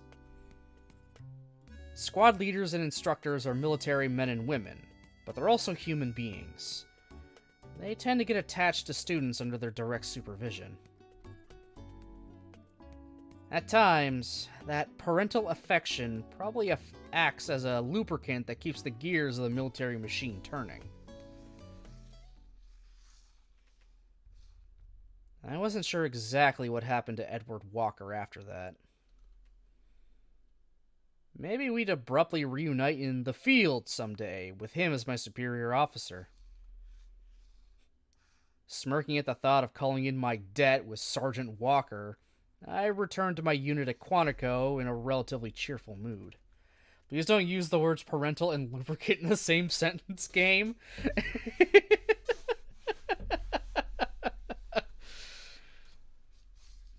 Dude, just, it's Grisaia. You know Grisaia at this point. They don't give a fuck.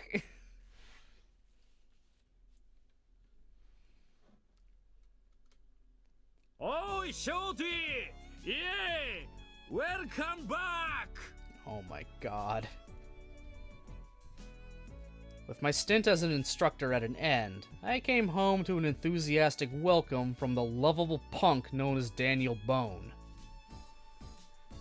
Apparently Danny had found life tragically boring without me around. He'd spend most of his time getting into fights with Milila and enraging his superior officers. Can Danny and Millie just fucking go, like, just bang you two? You guys got enough belligerent sexual tension, it'll work.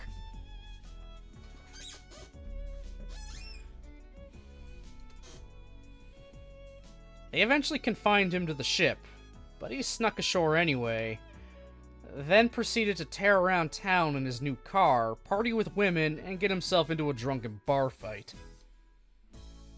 This incident ended with an officer having to rush over to the scene and apologize profusely to a number of local policemen. Ah yeah, drunken Marine, that's what everyone wants to see, right? You'd think Danny would have learned his lesson, but he slipped off the boat again just a few days later. How does he manage to slip off a boat? How does he slip off a fucking battleship with no one noticing? That's not easy. There's kind of few points of entry to get in and off of that ship when it's docked. Someone's gonna see him coming and going. Especially if he's already been, you know, reprimanded once for slipping off the fucking place. Then spent a few hours driving around in a drunken stupor before getting caught by an MP who found him taking pot shots at a stop sign from the window of his car. Oh my god. This man is gonna get discharged from the military at this point. Oh. Guess that explains why they suddenly told me to come back from San Diego ASAP. 俺って男は相方のショーティーがいねえと悪さばっかりするってんで急いで呼び戻したってことらしいな。笑ってんじゃないよ。バカだよね。もうほんと心底バカ。ほんまバカばっかりやってると正金賞を取り上げられて出世が遅くなるよ。Yeah, they could bust his ass back down to just private instead of private first class. あんた一人がバカやって激戦地に飛ばされるのは構わないけど、私のジーニーに迷惑かけんじゃねえよ。Also, Brozard introducing Millie, another girl who's somehow massively in love with fucking Yuji because he beat her at sharpshooting. She was willing to throw herself at him, and apparently they did bang a few times back at their training camp. And he's had to tell her, "No, I don't love you," 4 separate times, and she still keeps coming back for more. How old is she? Probably the same age as Yuji. Pretty sure she's the same age.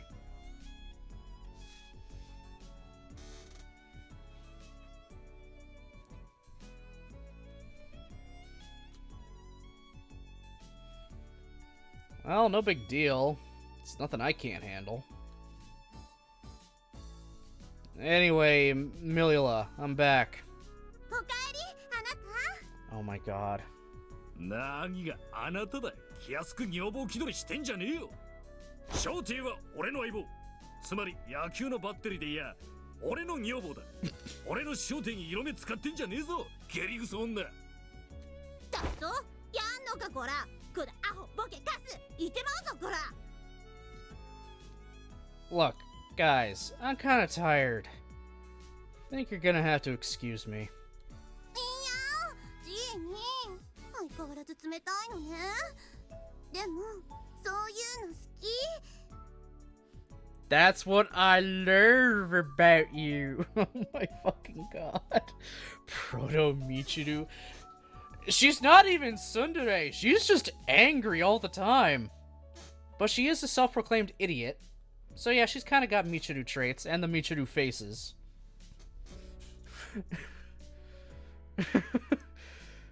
Neither is Michiru. Oh my god. She just puts on a front. Okay, fair. Fair. She does put on the idiot front.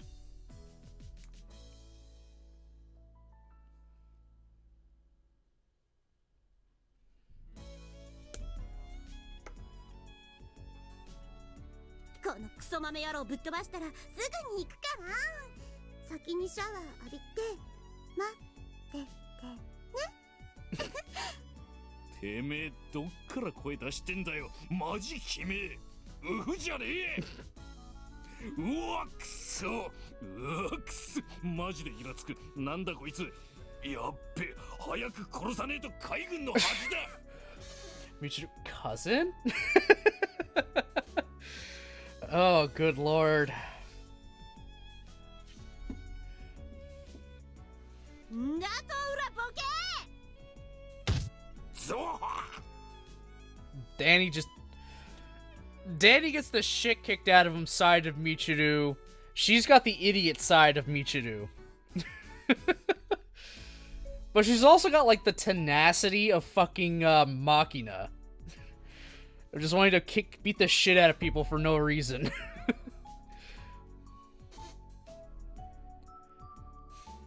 There really was a chance we'd be shipped off to a hellhole. A very real chance, in fact. That was the whole point of putting a bunch of dropouts and petty criminals through intensive training, after all. They expected us to take bullets for Uncle Sam. In the not-too-distant future, we'd all be dropped into the middle of a battlefield for the practical experience portion of our second-term training. Going to Afghanistan, and then Honduras. At the very least, that was what I'd begun to suspect.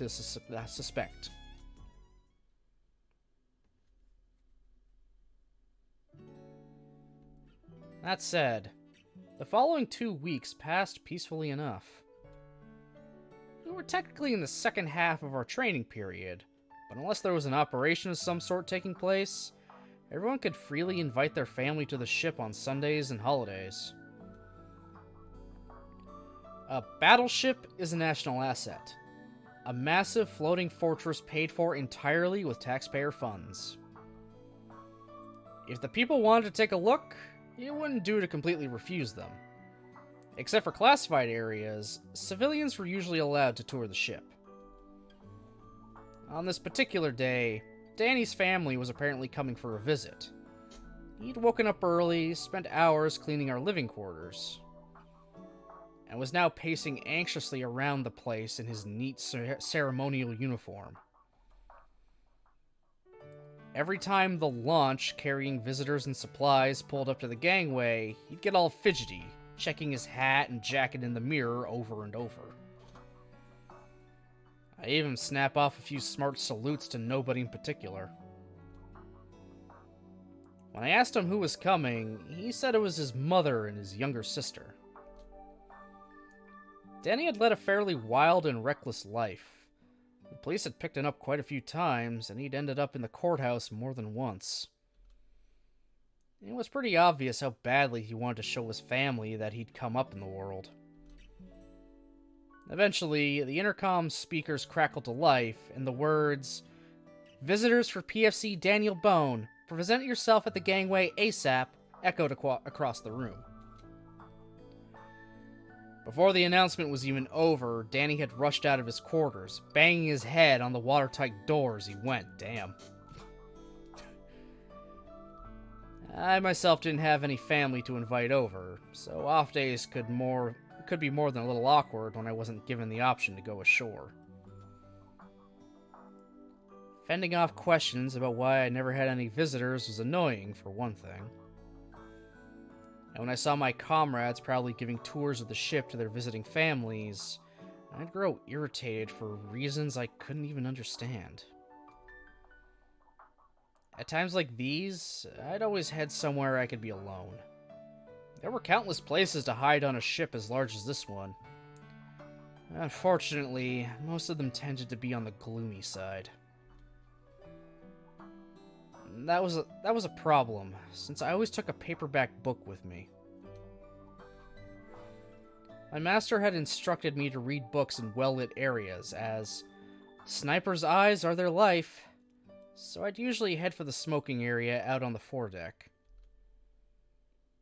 Pausing near the top of the ramp leading out onto the deck, I reached into my pocket in search of my sunglasses. and found myself face to face with Milila.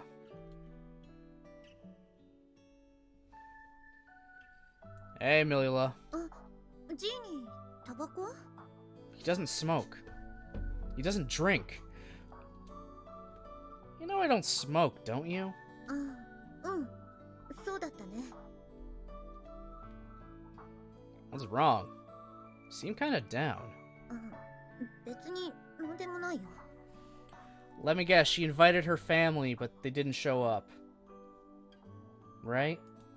She invited her father, her former Marine, her retired Marine father. Not a former Marine. There are no former Marines. Once a Marine, always a Marine. It's just retired.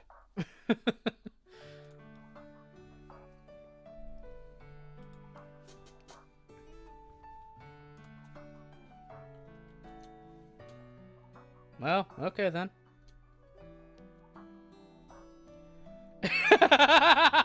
No, he doesn't have Oakley sunglasses. It's Mowgli.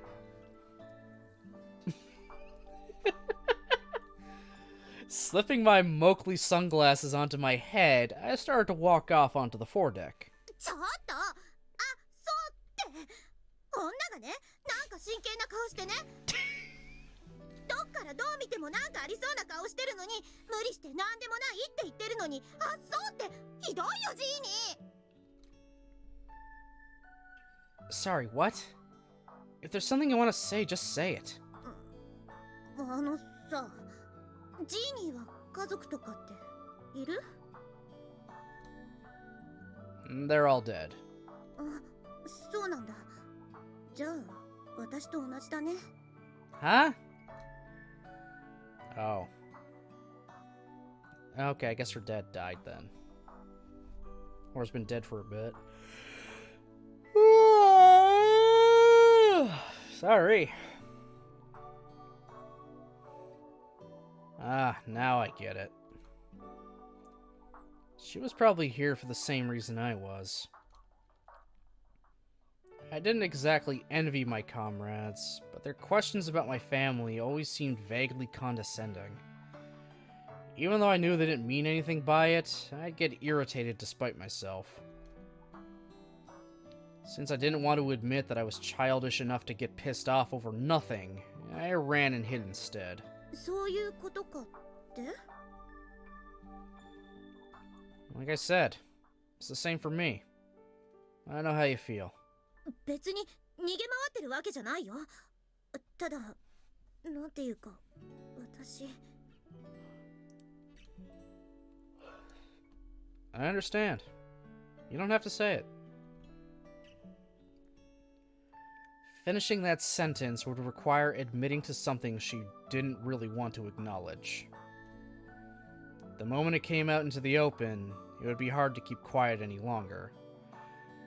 And that would only make it hurt more. I knew that from personal experience. Rather than allowing this to continue, I opted to change the subject entirely. Why don't you go do some independent training if you're bored?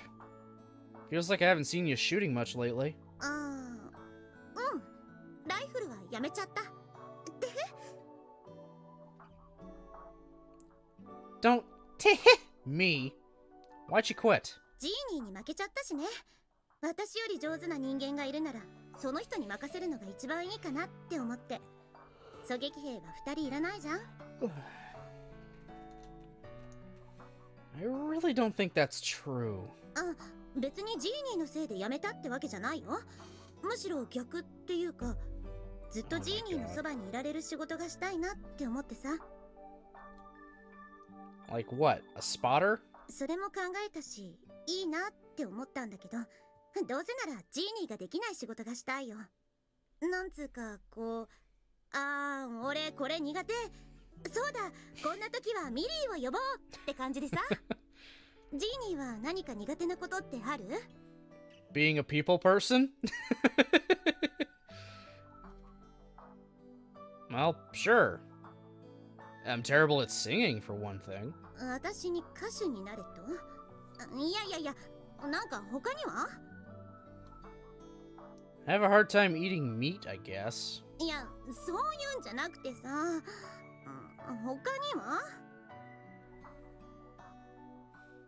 I can't kill people. それだ。じゃあ私が代わりに殺してあげる。ジーニーの代わりに全部殺してあげる。いっぱいいっぱい殺してあげる。どう？ Millie, you scare me. No, it's a problem I have to overcome. I need to be able to do it myself. You can go to the bathroom in my place, but my bladder's not going to get any emptier, right? そっか。 How about becoming a pilot or something? They get paid well, and I hear their food's damn good too. 私みたいなバカには無理じゃない？ Well, I'm sure it isn't possible for someone who hides behind the word idiot like it's a shield. A long time ago, I used to believe I was a worthless coward who'd never be better than my sister at anything I did. That really wasn't anything other than an excuse. It's like my master always said. Don't decide you can't do something until you've tried. Don't think up excuses before you try. People have their weak points, but if you go all out, nothing's downright impossible. Is Yuji a siscon? Kinda? I mean, he's not telling any girl he loves them at all. He says he already has a girl, and I think that girl is supposed to be his sister, because she told him that. She told him, you're not allowed to love anyone. That isn't me, kind of thing. Unless I allow it, I'm the only one you can love right now. And he was just a stupid kid who would bathe naked with her all the time. There's a lot of, yeah, his family's fucked up, she was a little fucked up, he's completely fucked up. Yeah, so, yeah, Yuji's definitely a siscon, and she was a brocon.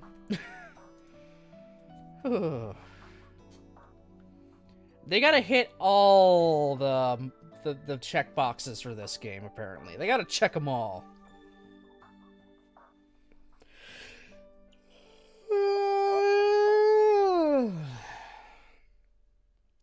すげえ賞だね。ちょっと羨ましい。 Try not to set your expectations too high. If you actually meet the woman, it's gonna be one hell of a letdown. 女の人なんだ。 Yeah. And a lazy, arrogant bum to boot. She's so full of herself, it's ridiculous. When I asked her if she could really do anything at all, she answered, "Who the hell do you think I am?" When you're face to face with a challenge, there's only two things you can do. Give up and run, or work your ass off to overcome it. Giving up is easy, but it's also pathetic. Or so my master says. Struggling your way forward isn't gonna be pretty, but there's nothing shameful about it. She's the one who taught me that.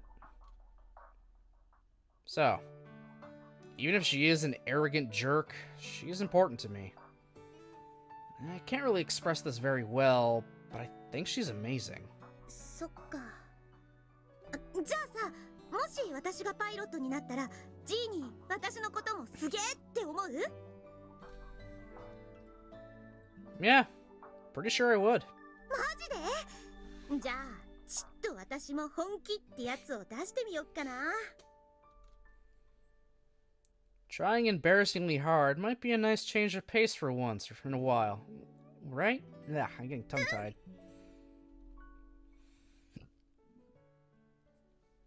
I wasn't playing fair. On some level, I understood that. I'd pushed this girl away, but she still hadn't given up. So now I was talking to her about another woman. Trying to convince someone to give up on their own like this is the coward's way out. It's the method you use when you're afraid to hurt someone, and afraid of being hurt in return. And of course, if it actually works, you'll probably end up feeling a little sad. Like the self-centered idiot you are. I'll Do another quick セーブしないん save. だからね。 All right, how far do the シナリオ進行度の確認なんてしないんだからね。 Come on! Come on! They couldn't have made the next percentage 69 for the joke. Ah. Ah. But hey, we're still a majority of the way through this route so far. I'm gonna go and make myself another tea, and then we'll continue on for a little bit longer. So, BRB.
Alright, I am back.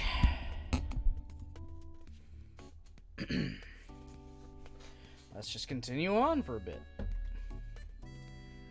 It's pretty common for life to be compared to a railway.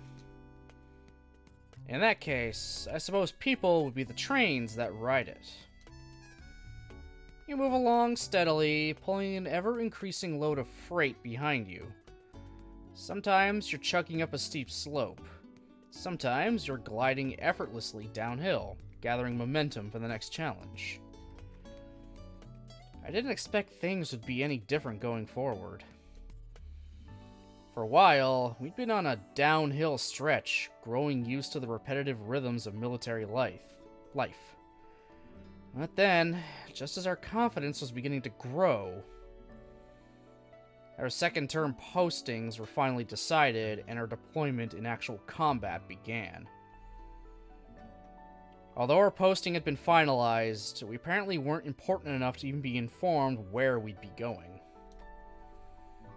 From that, it was easy enough to imagine that we'd be heading for a place where particularly confidential operations were underway.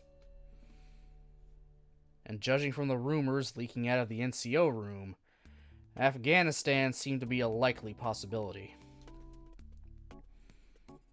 As it loaded up with personnel, weapons, equipment, ammunition, and combat vehicles, the ship we'd been departing on sunk lower and lower into the water.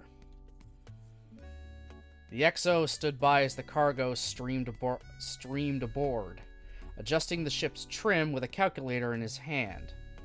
Watching out of the corners of our eyes, we found ourselves growing increasingly anxious by our unknown destination.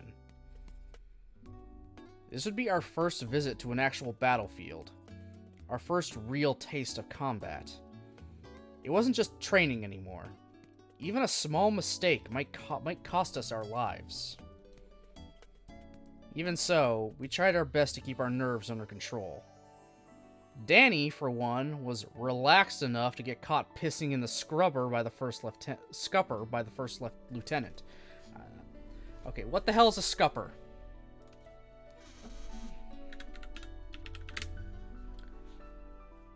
Scupper is an opening on the side walls of a vessel or open-air structure that allows water to drain instead of pooling within the... Oh.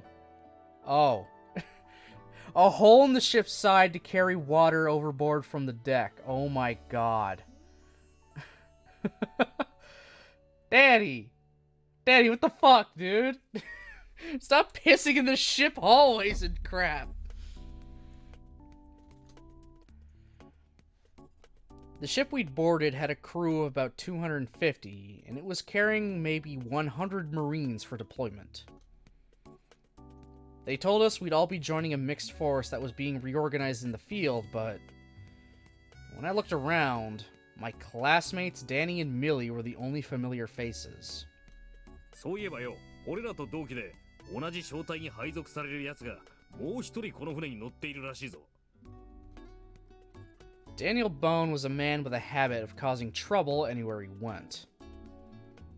That said, he also had an impressive ability to turn these incidents to his advantage, specifically by using them as a chance to meet people.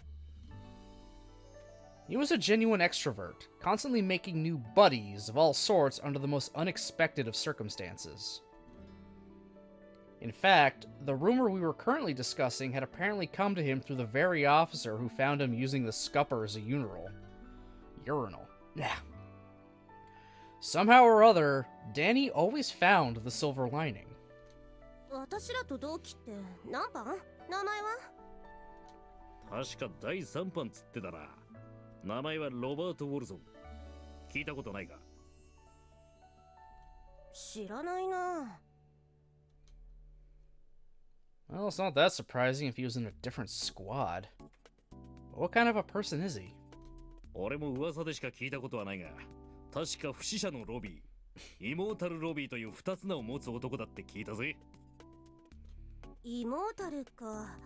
なんだかすごそうなやつだな。But wasn't Squad 3 full of white-collar types? I think they mainly put guys with good academic results in that one. 確かにそうだ。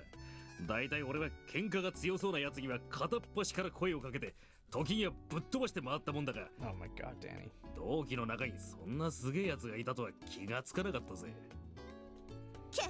弱そうなやつだけ選んで喧嘩売ってきたんじゃねえのかよ。あ、もし俺が弱そうなやつばっか選んだのなら真っ先におめえに喧嘩売ってんよ。 Oh my god. なんだとこら、抜くぞこの野郎。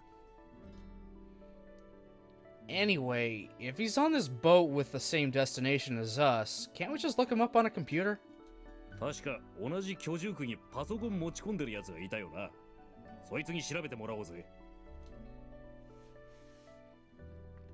These days, the world was all about computers. The prices of personal machines had fallen steadily in recent years, and the number of people who owned one was rising dramatically. Yeah, now the prices are going up again, but everyone still has one. We don't care. We will pay all of that money for them. I mean, I don't care. My thing costs about $2,000. Just about, if I'm remembering correctly. Pretty sure it was close to $2,000. Excluding any upgrade, and excluding the extra RAM I bought, and the CPU that I still have to try out again. Which, very, very slight update about the new CPU my girlfriend did buy me. To see if if it's not fried itself, like just out of the box fried, I'm gonna have to open it up, put it in, take all of my sticks of RAM out, and try one stick at a time. Just to see if it posts with one stick. And then go up to 2, 3, and all that fun jazz. Just to find out, is the CPU fried on its own, or is there one stick of RAM inside my machine it's just not playing nice with and doesn't want to post for? So that'll be a process and a half just to do that. Maybe I'll do it later today. I'm not sure. I'll work that out later. But yeah, so I have a little bit of work to do before I get the new CPU officially in still.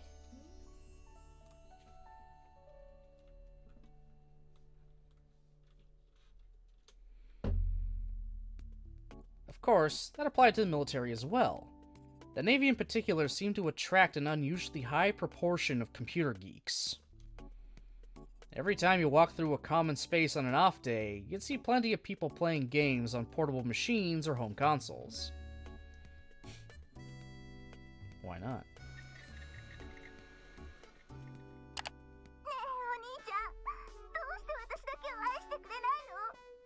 Um... 待ってくれ。僕にはもう41人も妹がいるんだぜ。それに君は僕の実マインだ。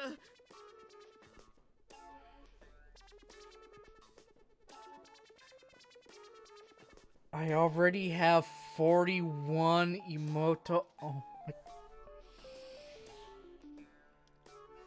Oh my god, he's got braces too. Oh my god. What the fuck is you were my G2 mine mean?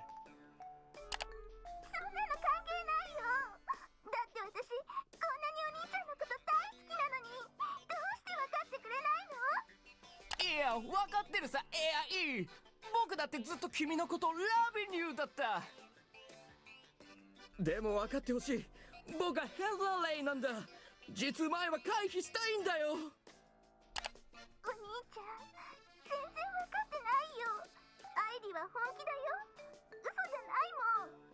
待ってて、今証拠を見せてあげる。うさっぞー。確かにそいつは話が早いが、待ってくれ AI。 Oh shit! 嘘だろ。せめてソックスは残してくれ。Aria knows。マジかよ、すげえ。こんなオープンな環境でヘッドホンもしないで音出しながら堂々と変態ゲームやってるやつ初めて見たぜ。The balls on this man.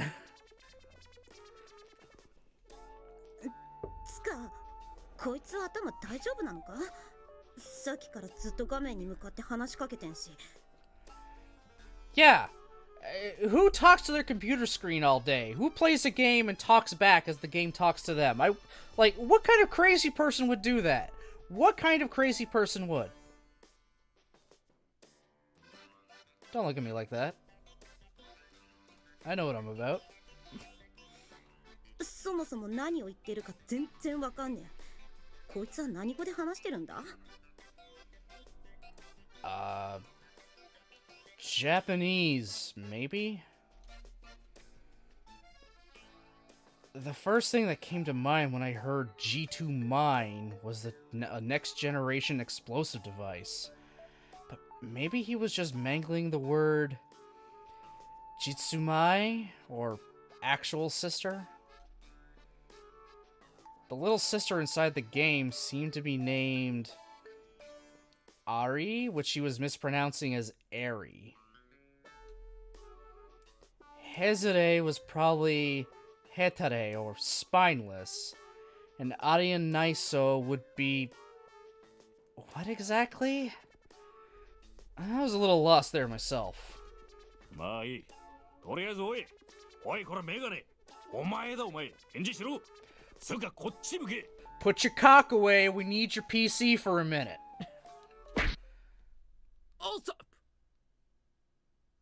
Why does this man have a camo zip up?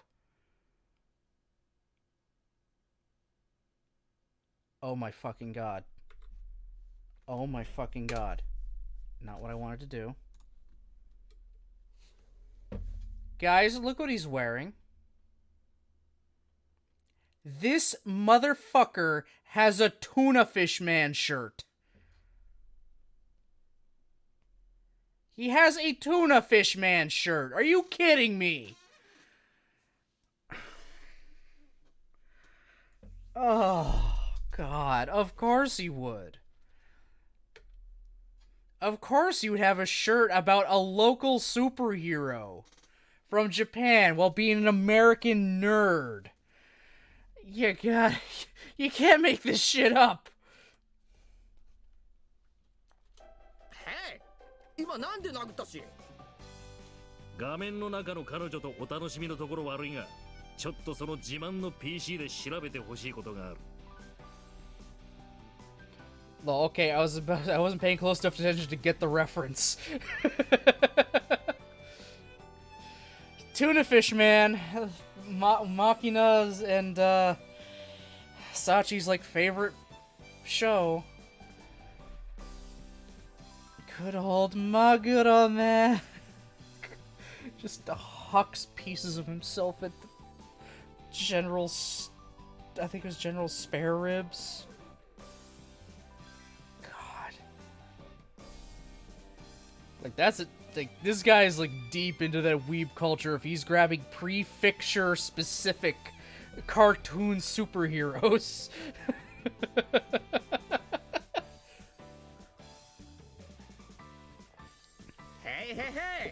僕は今忙しいのが見てわからないのかい？他を渡りなよ、ダニーボーイ。ぐだぐだ言ってねえでちゃちゃっとやればすぐに終わるし、用が済めば俺らも消える。これてもどうにもならねえことは軍で散々学んだろ。いいからやれよ。つうかお前、なんで俺の名前知ってんだよ。気持ち悪いやつだな。ああ、くそめんどくさいな。少し待てし、今セーブする。セーブするよ、お兄ちゃん。 Okay, see you. Hey, goodbye. ざで、この僕に何を調べろと？イモータルロビーについてだ。この船に乗っているらしい。どんなやつなのか調べてくれ。なんだバカバカしい。そんなことは本人に直接聞けよ。だからその本人がどこにいるのか調べてくれって言ってんだよ。メガネぶっ壊すぞてめえ。イモータルロビーってのはロバート・ウォルソンのことだろ？ああそうだ。なんだお前知り合いなのか？知り合いも何も。ロバート・ウォルソンは僕だ。はあ？何？ What the fuck? In that instant, a fearsome and muscular Iron Man known as Immortal Robbie, the very personification of the Marine Corps, died a tragic death within Danny's mind. Wow. This is the Immortal Robbie, huh? A man that has no problem playing a porn game in the middle of an open space with the speakers on max. The fucking Giga Chad. Giga Chad, Giga Nerd. Holy fuck. The Robbie before us was, in fact, the very picture of what Danny called a fucking Four Eyes. Huge metal braces glinted on his teeth as he smiled. On the whole, the man looked about as frail and gangly as they come. Overwhelmed by the devastating gap between his dreams and reality, Danny fell to his knees and took his head in his hands. なぜだ世界はこんなにも美しいというのに現実ってやつはどうしてこんなにも残酷なんだよ神様 Okay, Robbie, how did you get the nickname Immortal? How'd you get the nickname Immortal Robbie? つうかさ、あんた本当にロビー？ああ、そうさ。ほら、笑った口元がメカニカルでロボっぽいだろ。だからロビーザロボットってわけでついたあだ名がロビーってわけさ。 Oh my god. Okay, so what about the immortal part? それも簡単。答えはこれだ。お兄ちゃん Anaroge? いかにも。いかにもじゃねえよ。せめてもう少しセリフ選べよ、クソナード。前歯全部へし折るぞてめえ。Oh no. Oh no.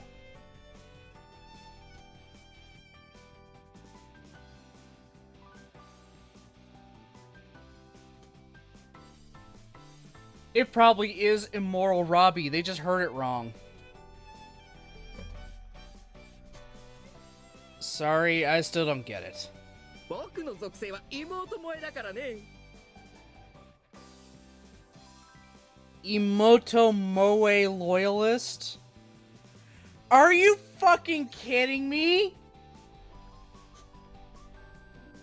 班内でゲームをしながら妹万歳と叫んでいるうちに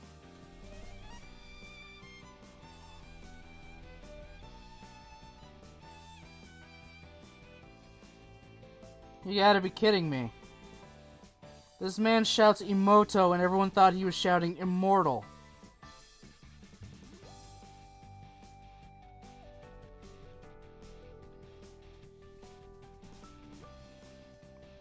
You... 周囲の人間が妹を妹と聞き間違えた。それだけの話だ。 Oh my god. I shouldn't even have asked. That is unbelievably stupid. おいおいおいおいそういうことは何か俺たちと同じ正体に配属されるのはお前ってことかいかにもダメだ、イラつく。ねえジーニー、こいつ殴っていい？ No. まあ何にせよよろしくだね。僕はロバート・ウォルソン。ロビーでいいよ。あ、君たちの自己紹介はいらないよ。もう調べてあるからね。 Oh, that's creepy.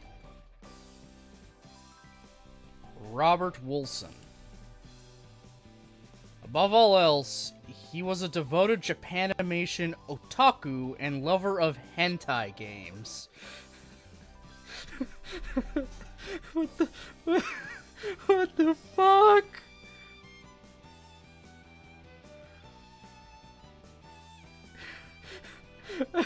What the fucking fuck?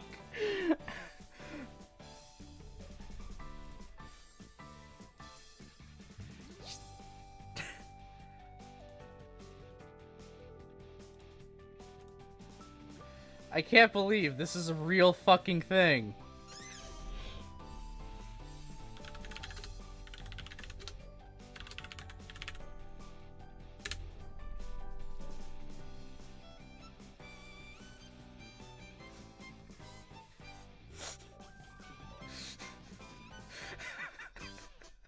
Japanimation. Oh!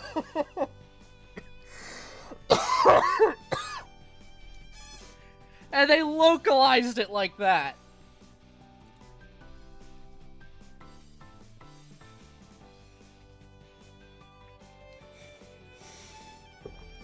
Straight from the 80s. Yet this takes place in the 2000s. Like I think getting close to verging on the 2010s. Holy fuck.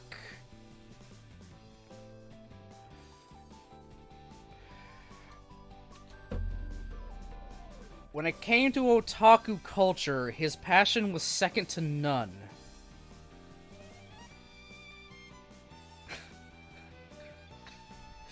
Oh my god. While his favorite anime was Pretty Soldier Saber Moon, he was also deeply knowledgeable about retro animation and live-action superheroes in general. The very picture of a nerd, in other words. I gotta love that. Pretty Soldier Saber Moon. Don't want to get sued. In cases like this, you might expect to hear some story about how the guy got caught snooping around the CIA's computer network or something. But it wasn't anything like that. Robbie had simply refused to go to school, locking himself in his room to play games all day. His old man, the owner of a butcher shop, eventually lost patience and physically knocked him into enlistment. This dude tried to become a fucking NEET, and his dad said no. Holy fuck.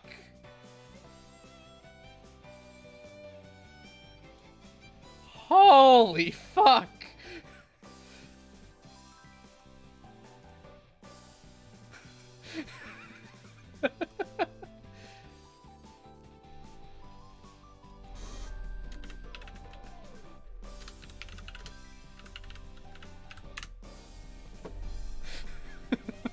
Oh my fucking god.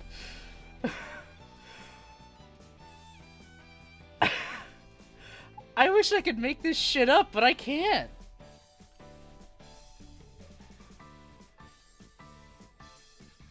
Back when he was in a training squad, he'd earned countless sadistic assessments from instructors and fellow students alike. Gross. Kinda pisses me off. I want to punch him every time I see him. Boom gets roasted Boom get roasted nerds. And by far, the most annoying thing about him was... Hey, Yuzuri! Sorry, are you talking to me? Keijan Yuzuri だろ？メジャーリーガーにもそんな名前の男がいたよね。まあ僕は野球なんかに興味はないが。Oh god. Why is it that Americans have no interest in remembering anyone's name correctly? そんなことよりユーズリー、君はジャパニーズだ。つまりオタクの国から来たんだよね。Oh.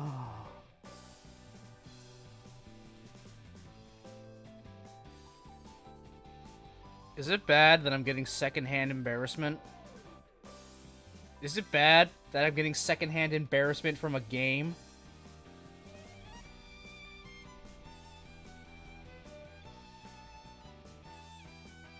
Well, you're not wrong. But otaku culture isn't all there is to Japan, you know. Yeah, that's what a lot of otaku and fucking weeaboos need to understand. Japan is not a fucking goddamn amusement park. The whole country is an amusement park. It's a country! It's got other shit going on besides this one subsect. Oh. God fucking damn it.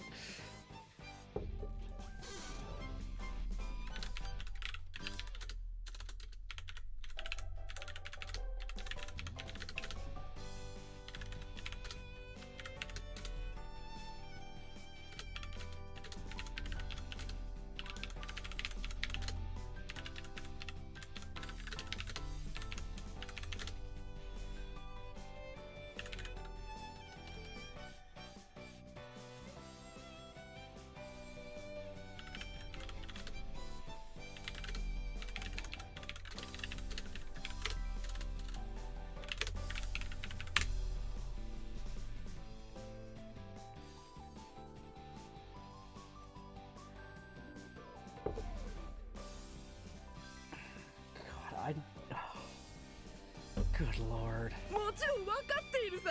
それでも僕にとって日本は夢の国だ。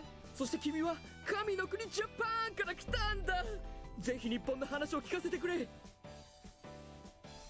アッケーバーにはママチャリに乗ったメイドがそこら中にいるってのは本当なのかい？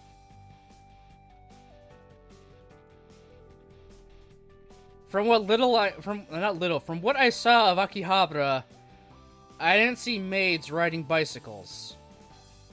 I actually saw very few, like, maid cafe people around. There were a few just kind of on some streets here and there, holding signs to obviously, you know, have them escort you to the actual cafe itself, and also a second sign underneath saying, "No photography, please." We just kind of kept walking by. It was cool to see. Akihabara is actually a really cool place. Some parts of the road are just kind of like informally closed, so you can walk across them without any, you know, worries of cars. It's fascinating. Also really big. A lot of, obviously, big shops, and then a bunch of smaller shops kind of tucked away here and there. It's really cool. I do want to go back. I do want to go back to Japan. Have another little mini vacation there again. Oh, it was a lot of fun. It was a hell of a lot of fun.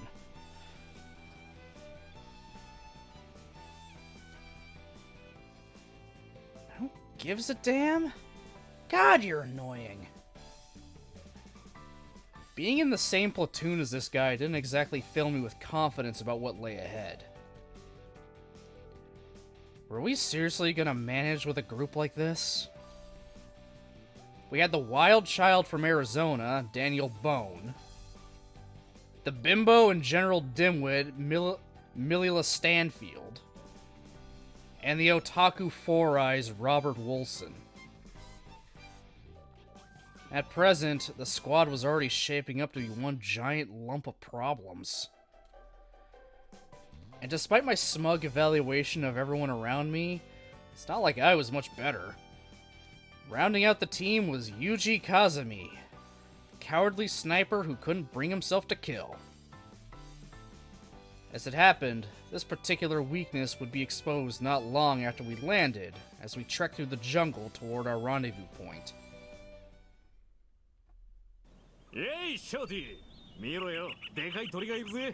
ありゃ食えんのか。セーブしないんだからね。Alright, I'm gonna save it there for today. Just a tiny bit shy of 3 hours, but that's more than enough I can take. That's more than I can take right now of all of that. Alright, closing up Labyrinth. That was good, though. Made more progress. Where are we? Schedule. Right here. We have more Grisaia tomorrow. So we'll pick up literally right where we left off. We're getting a lot of progress into it, which is great and awesome. Was not expecting an otaku fanboy. Was not expecting otaku fanboy. God, just thinking about him makes me cringe. At some point tonight, I am going to work on the schedule for next week, which is going to be Variety Week. So get excited for that, guys. We have Variety Week next week. And if my email said, I will have a model kit to build during Variety Week. I will tell you right now, it is not one of the 2 suits I need to finish off the BB team. This is just another one I've been wanting for a while. So, confirmed we have at least one Gunpla and Chill stream next week. The jury's still out on whether I'll actually stream playing Pal World or not. We'll see. During Variety Week. We'll see. I played a little bit with my buddy, like a few nights ago, and well, we had fun just kind of messing around. So I'll see if I want to actually play it on stream or not with you, for you guys. Other than that, yeah, I don't really have anything else at all. Got an alright amount of people right now. Yeah, I think the Grisaia streams actually do fairly good.